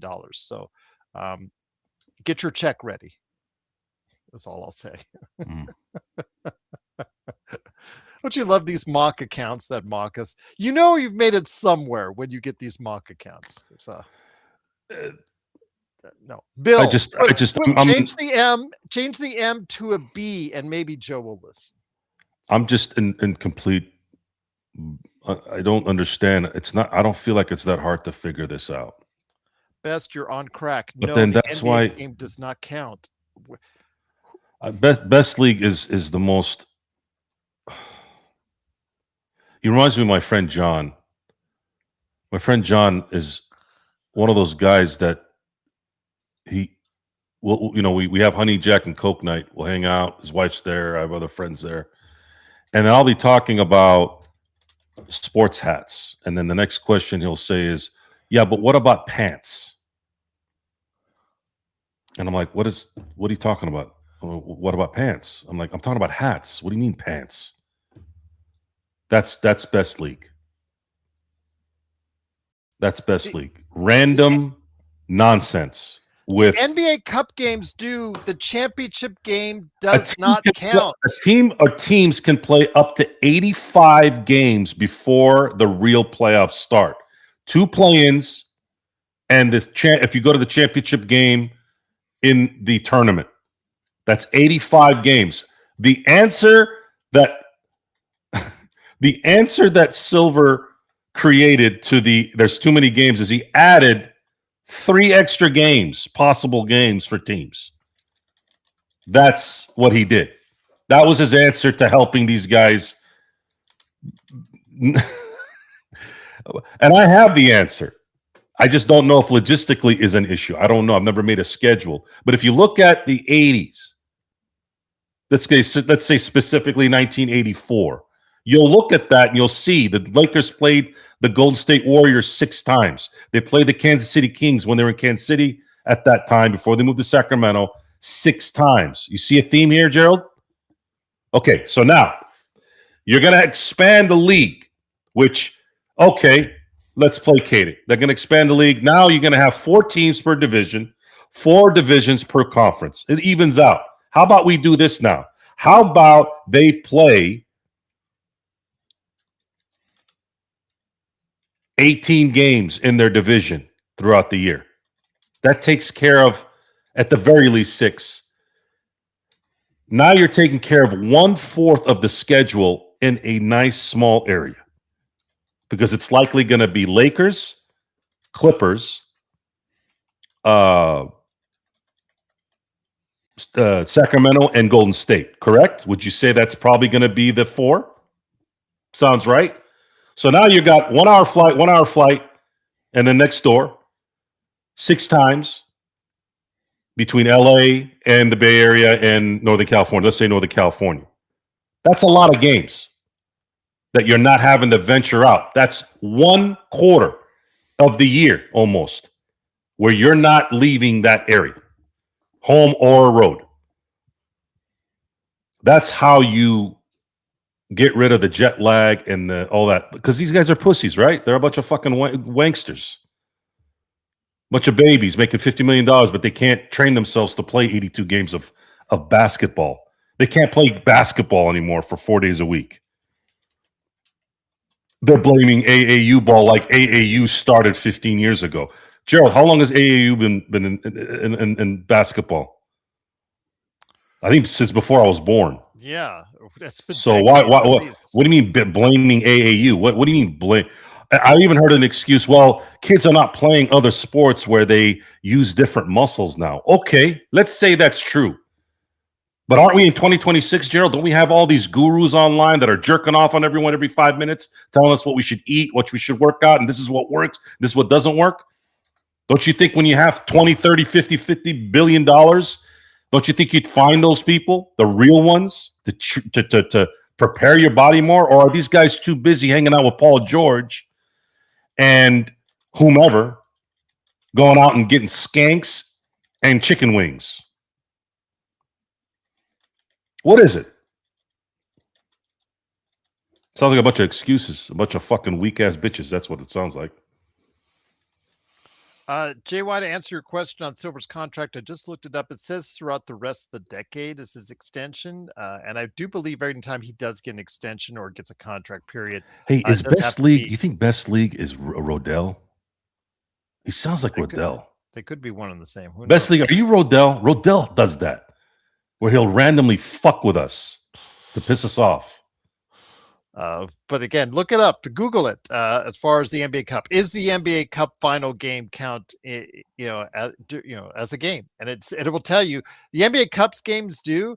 The NBA Cup final does not. It's just that simple. It's a Google question. It's what it's there for. I use Bing, but you could use Google as well. But I also Googled, aka Binged, as far as Adam Silver. He looks like JY that he's extended through the rest of the decade. But his extensions, I believe, also always have to be approved by the rest of the owners as well, which they made it. We can complain about Adam Silver and all the other commissioners that all we want as far as the other sports. But if you're making the money, which Silver has, then I guess that's really what counts. The new TV contract should keep them happy for a little while. Roger, Bing does not if you earn the points on it. So it's got me 2+ free years of Xbox Game Pass. So can't say it sucks, but it's up to you guys. Again, you guys are Googles, that's fine. Do it for free. I get paid for it from Bing. But again, it is, of course, the Lakers Fast Break. It is Gerald Glassford along with Joe Sorrell. Before we head on out, my friend, I want to add one more little thing in there. Of course, we can always talk about other things as well. But, of course, the game as well on Friday, the Lakers and the Clippers. Please go ahead and check us out for the post game. As always, we'll be back at it. I do have a Lakers Latest that's coming to the Lakers Latest channel tomorrow as well, where I talk more about Tim Harris. Actually, I would talk more about Tim Harris, LeBron James, all that good stuff as well. So go ahead and check that out when that pops up as well. But before we head on out, Jeremy said that the All-Star weekend was drama filled. And I was like puzzled why he said that, because it actually looked pretty smooth.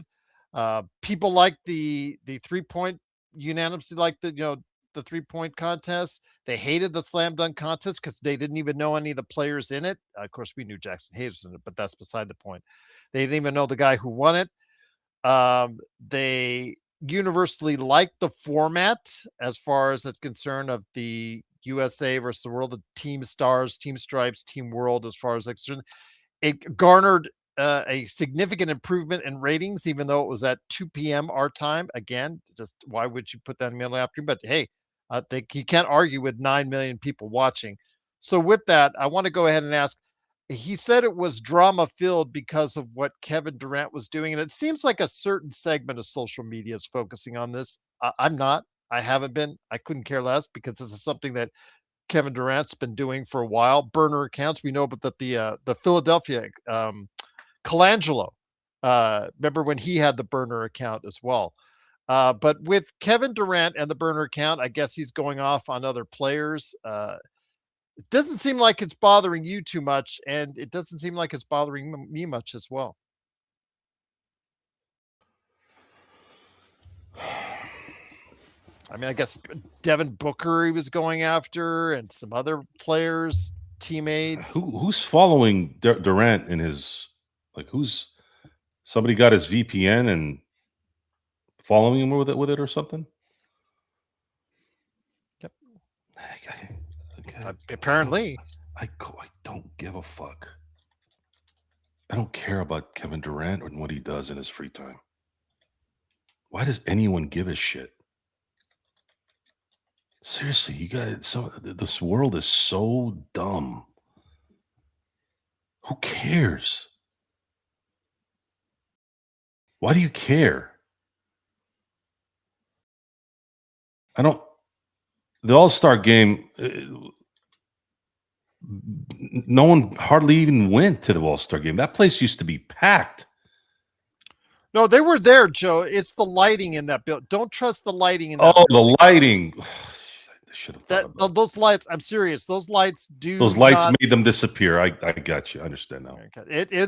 There was a crowd there. It was over 16,000, 15,000 announced. And the light made half the arena disappear. That's pretty amazing. It's I'm telling you, it's the lighting. They are there. All right. I'm not going to argue with you on this. Great. That's great. Everybody talks about that. I can't say how much I appreciate you putting putting that to light. I can just tell you almost 16,000. You've enlightened me, Gerald.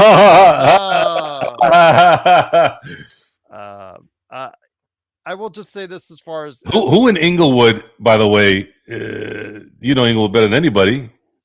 Who in Inglewood's paying $2,500 for a seat up there, anyways?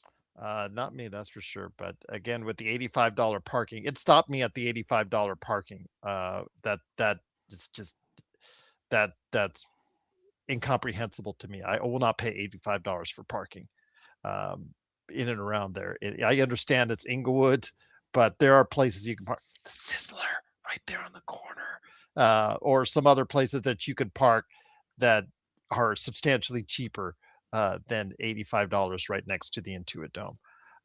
Arcarino, I just want to mention the NBA already has agreements with NBA Africa and NBA Europe.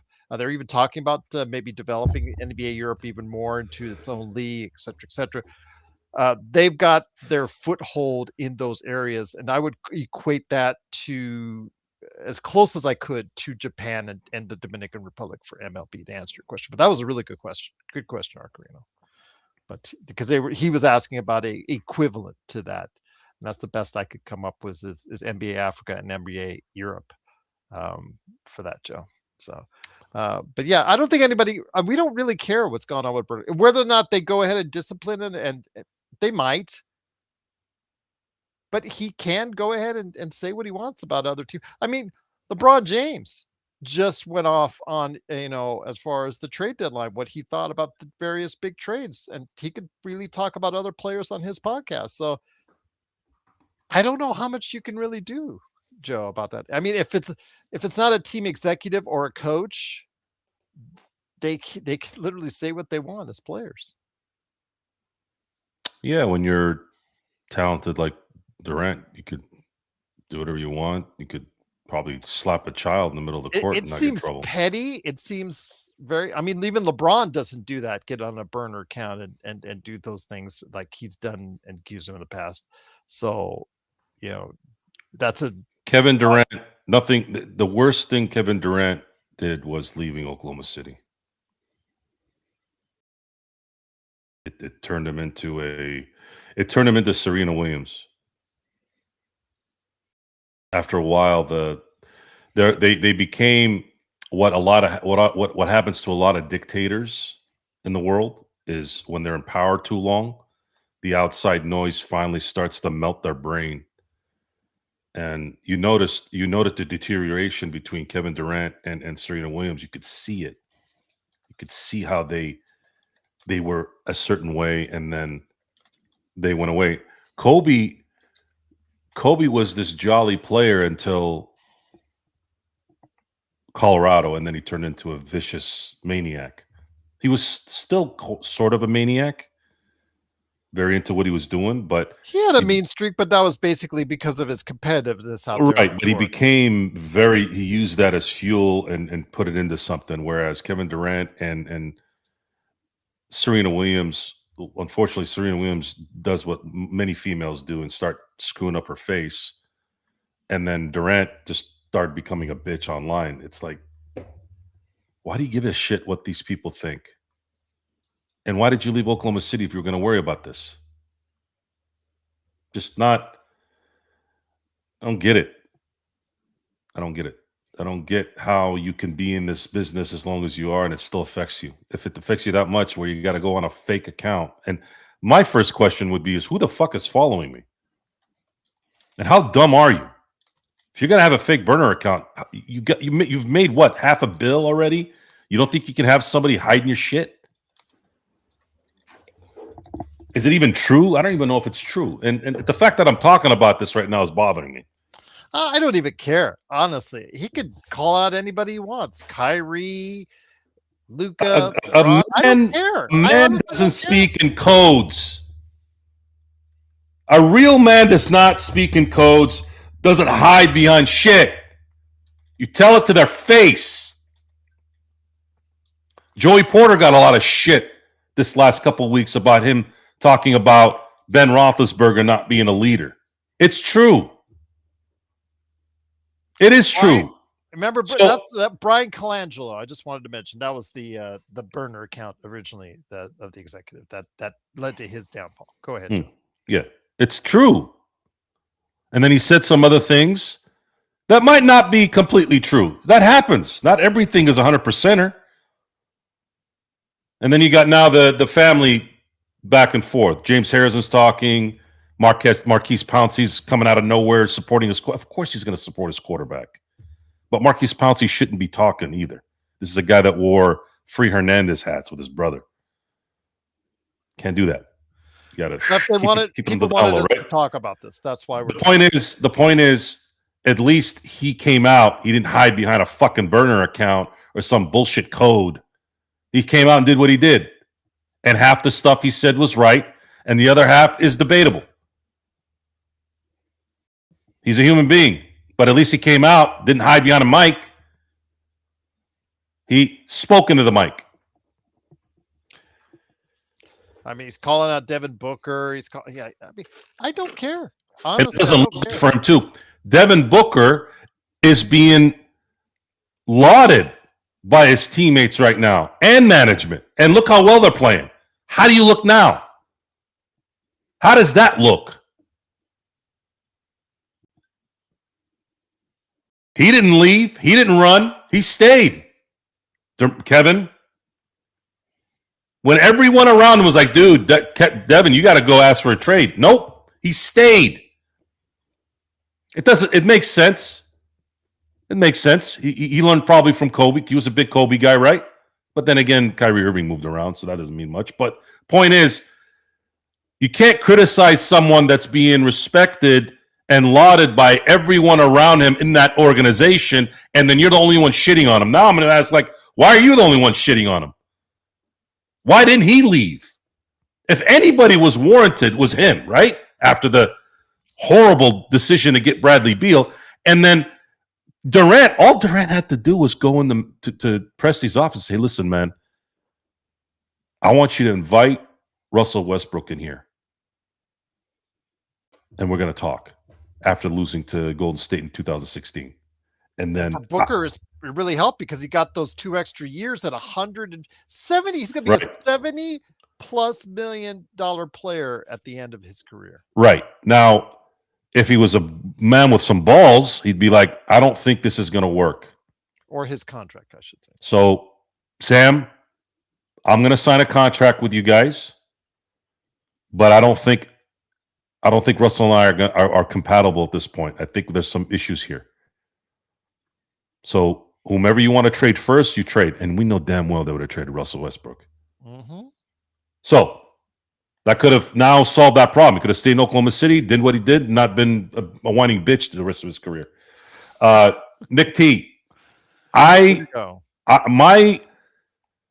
assessment on Hall of Fame is much harsher than what has. Go ahead. For the audio audience, Nick T asks, what do you think, Joe, of Eli Manning? Yes. Eli Manning was the rare lightning struck twice person in the world. Sometimes people get lucky twice. There are people out there that have won the lottery twice. That was Eli Manning. He is not a Hall of Famer to me. If Jim Plunkett isn't in the Hall of Fame, Eli Manning doesn't belong in the Hall of Fame, despite the fact that he has 2 Super Bowl MVPs. He was not good beyond those 2 years. However, he's probably going to get in.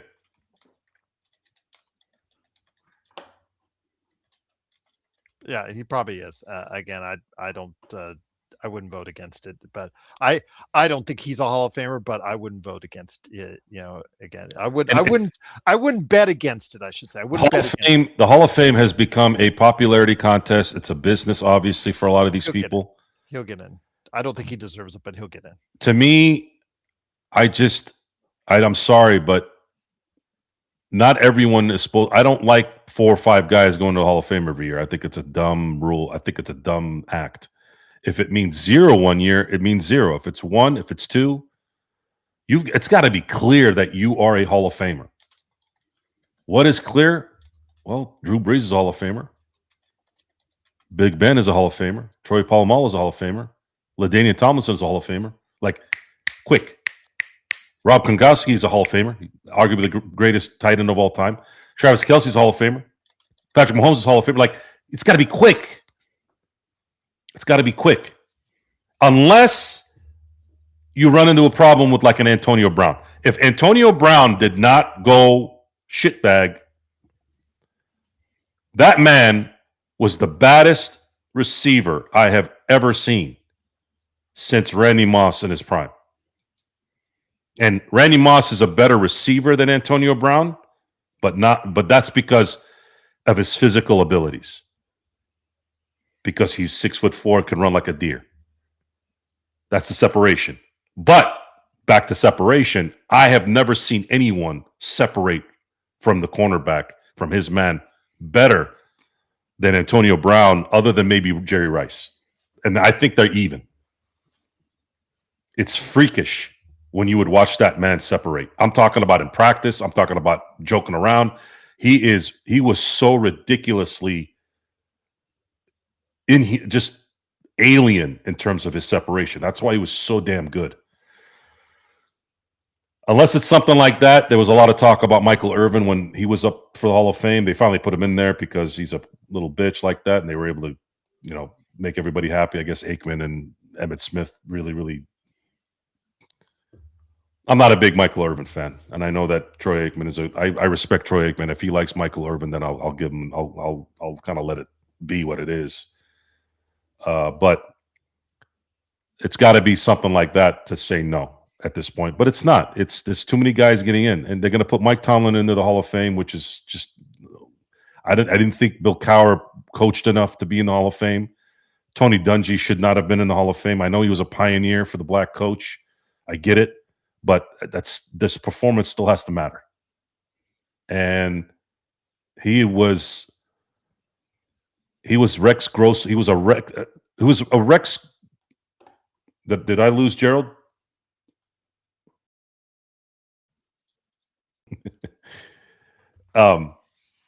DivX is asking you if Calvin Johnson you don't think he was awesome. Oh no. Calvin Johnson is okay. DivX was awesome. He's already floating you the stats. It's like no. Awesome. Calvin is great. Calvin is great. Problem with Calvin, unfortunately, was he was always hurt. Okay. That kind of docks him a little bit, but at his peak, he was as good as anyone, obviously. Yeah. But I'd still take Antonio Brown over Calvin. Julio Jones will be in the Hall of Fame. Calvin is in the Hall of Fame now, right? I believe he is. Yeah. He was a first-year inductee. Yeah, Julio Jones will be in the Hall of Fame. I'm trying to think who else has retired recently.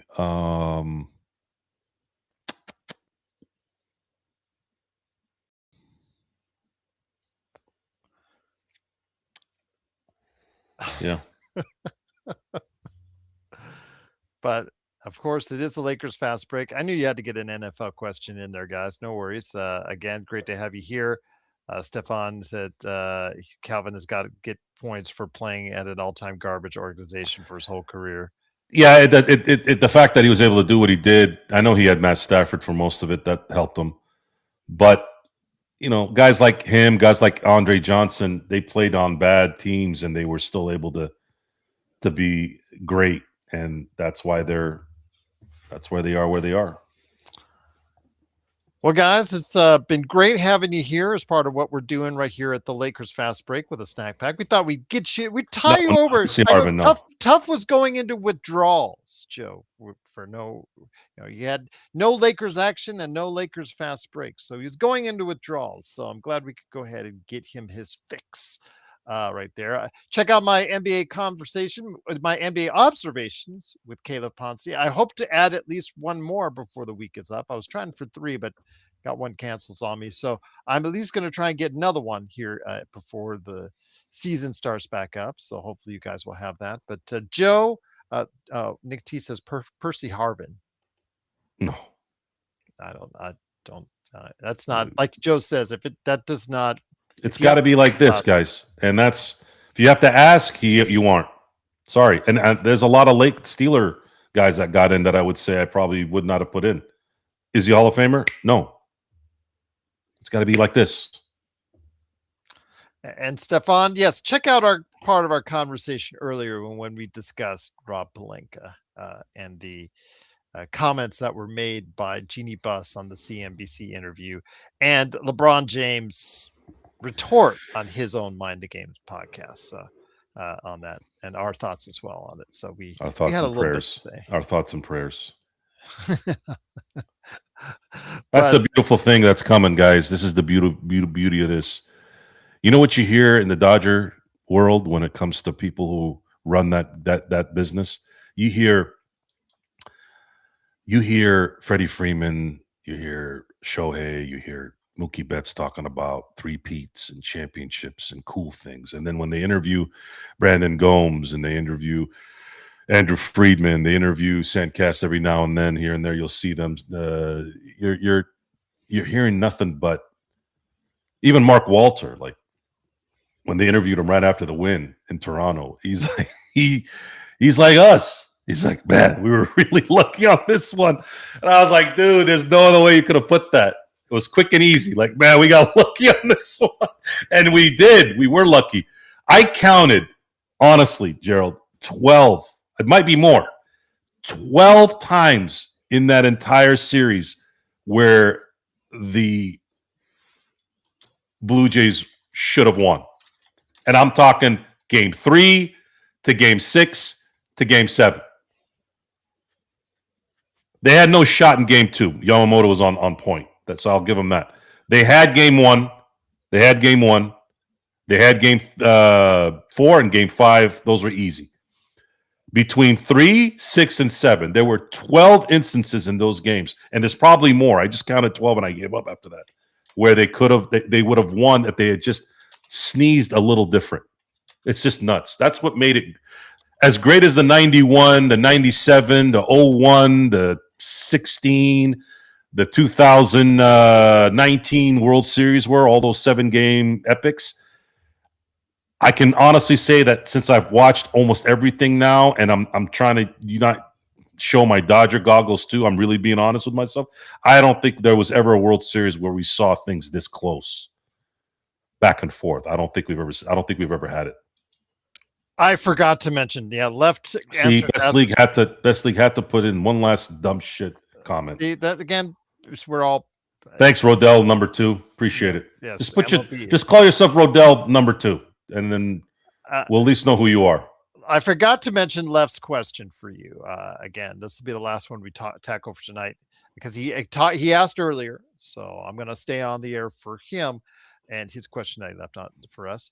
He said, the Ox, how do organizations fail? What are the first signs leadership is crumbling? And where did it all go wrong for Jeanie Buss? I don't think Plaxico Burress is a Hall of Famer. No. Where did it all go wrong? When Dr. Buss relinquished his power.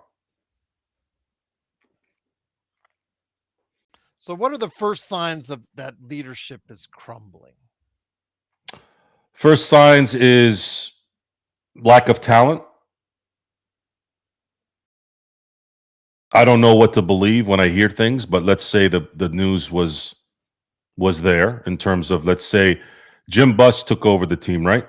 After Dr. Buss, and then Jeanie was in charge, quote unquote, in deciding whatever.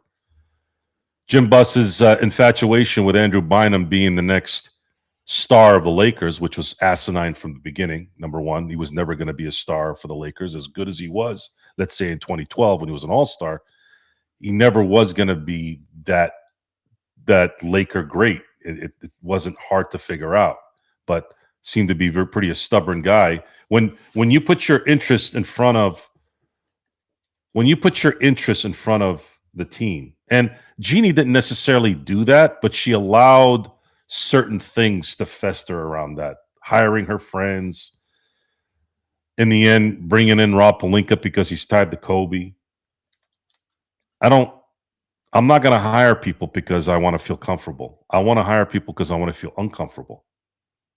When you hire yes men, there's a bad result in the end, Gerald.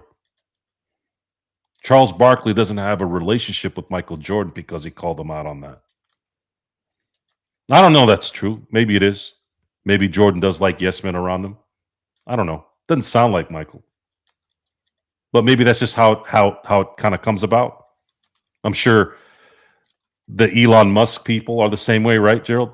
I'm pretty sure those guys all kiss his ass. He could light a child on fire and they'll be like, yeah, great. Let's get some marshmallows because and that's the part that I always say, you got to be careful who you are. You got to be careful who you work with. If people are going to blindly support all this stuff going on with this Epstein stuff, all this was because of the rich trying to hang out with the rich and trying to be connected. Folks, I know networking is important. I know knowing the right people is important to advance, believe me, but it can't be at the expense of your ethics.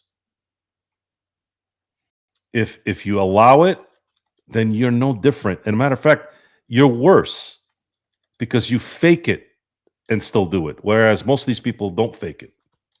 So I don't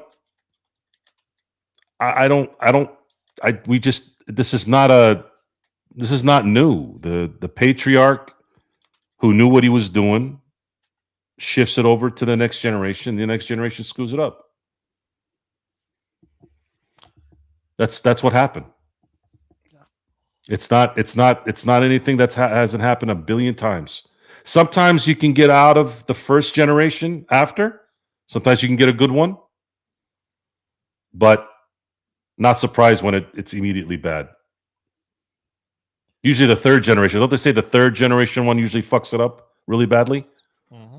Yeah. Now, again, Jeanie, I think means well, but that's the point. Is I think she probably thinks too positively, and let's be optimistic. I don't work like that. I don't work like that. And in the end, how you treat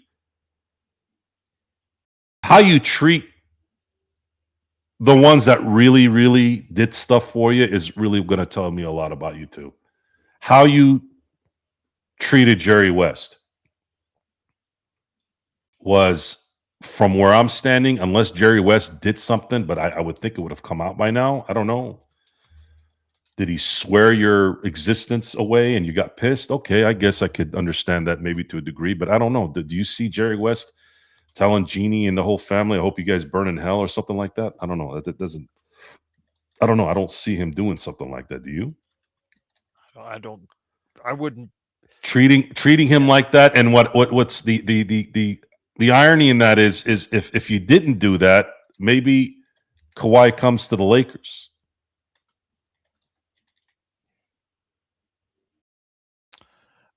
Maybe Kawhi comes to the Lakers. I mean, Jerry saved your team how many times? Jerry got you Kobe twice. Twice. Not once. Twice. Kobe Bryant, because I believe Elgin Baylor, because there's no reason for Elgin Baylor to lie. There's no reason. When I heard this report, I said, there's no way in hell Elgin Baylor would have just made this up. Kobe committed to Elgin Baylor to go to the Clippers. Jerry talked Kobe out of it because he said, you cannot go play for that owner. And then Kobe changed his mind. I'm just going to mention this when it comes to Ivica Zubac. Again, Mike F. and Muscala. God. Anyways, yes, there is the story that he shared Zubac on regarding the time where Kareem was mentoring him and Kareem wanted a spot on the Lakers coaching roster and apparently was denied after conversations with Magic Johnson, who again traded him for Mike F. and Muscala.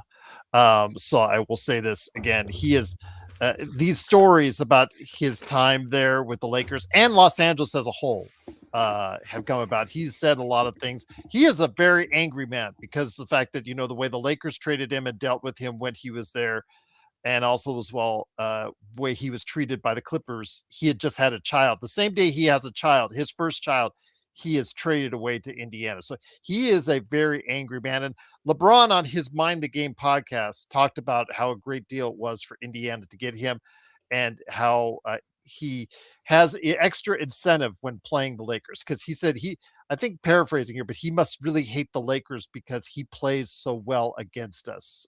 Paraphrasing what LeBron said about Zubac, and he's so huge and a massive guy, as far as he was talking about as well. So again, there's obvious. Los Angeles is not one of his favorite places. He also talked about his first check being cut in half by taxes.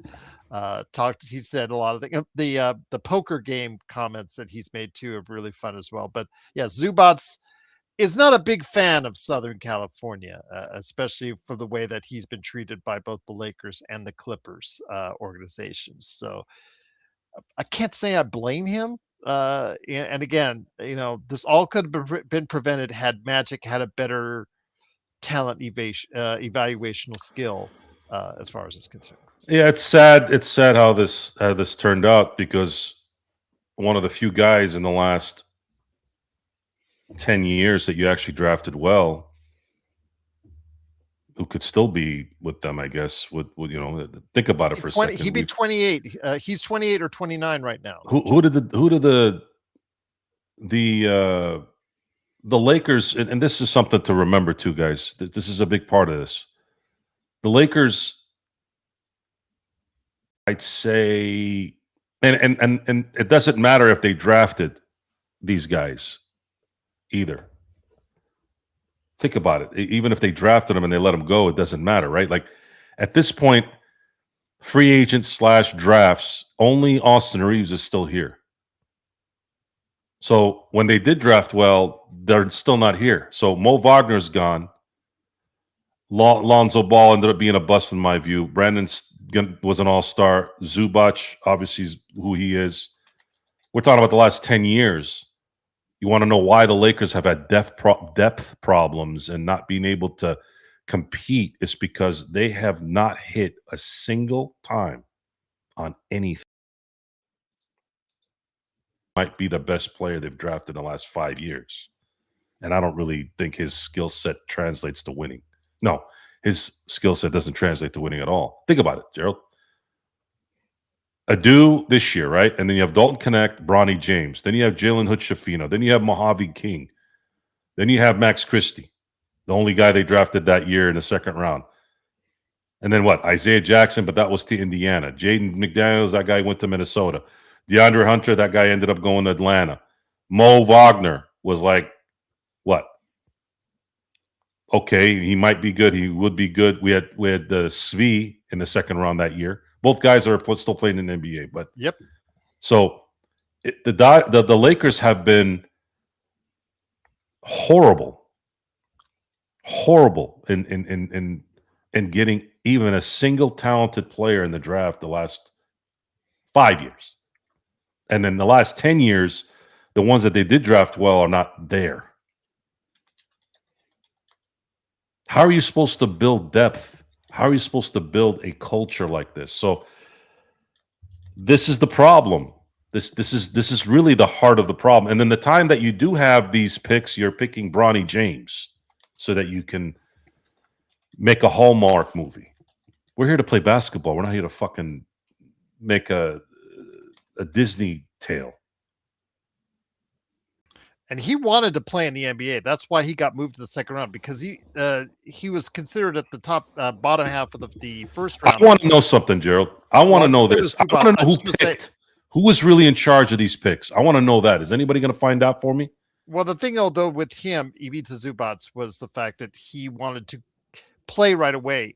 Most of the teams at the back end of the first round wanted to draft him, but they wanted to draft him as a draft and stash, because draft and stash back then, when he got picked, was still popular amongst the teams in the league to save salary cap space. He wanted to come in right away. So that's how he slipped to the second round, and the Lakers wanted to draft him. But yeah, to be traded away a talent like that, who is already starting to get 20-point games, 20-point double-doubles on occasion when he was given playing time as a Laker, and to trade him away like that for Mike effing Muscala is just something. Again, Magic, one of the best players of all time, one of the great passers of all time, one of the great point guards of all time. A businessman off the court, he's made hundreds of millions of dollars. No one can take that away from him. But as a coach, as a GM, as a talk show host, yeah, it's not been good. Not been good. I did want to mention to Arcarino, the LFB store that we have advertised in the past is closed. Joe has LFB merchandise on right now. We're going to be designing a new store, in the process of doing that. But if you really want to have something custom made with the Lakers Fast Break logo on it, or Lakers Fast Break, name and stuff like that, like, it's on some of the stuff that I've got here behind me, like the 2 canvas art. You might want to check with @TripShowShop, @TripShowShop on Instagram and Twitter.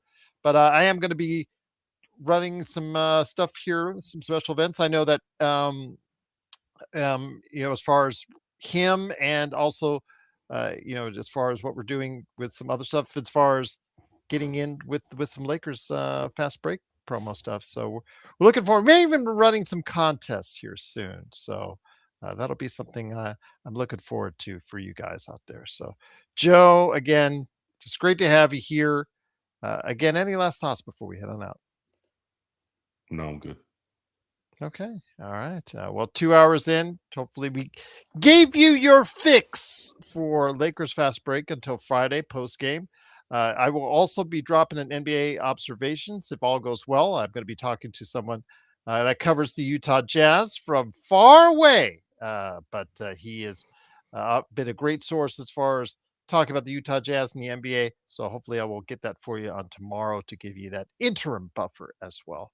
Yes, that's actually, yeah, we had a shop that had LFB merchandise like that for that, and also as well I had a custom shirt designed as well that I occasionally wear.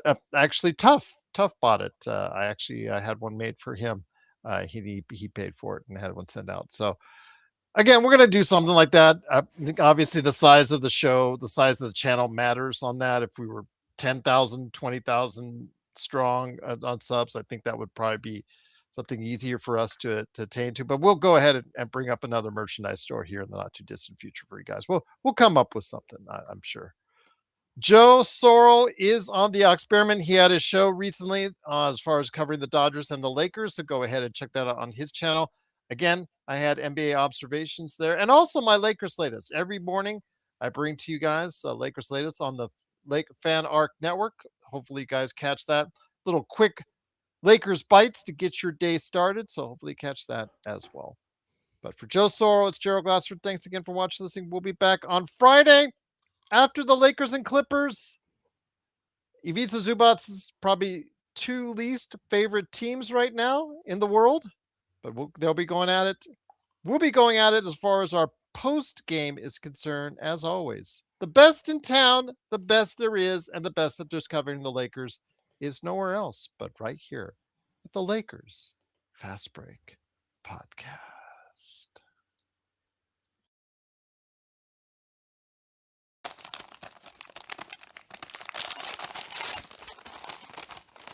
I feel like yes, left. He does it because if your answer is because he's Joe Sorrell, that should account for pretty much anything when you guys are asking about Joe. Yeah. Something I've learned over the many years now. Nice. Good that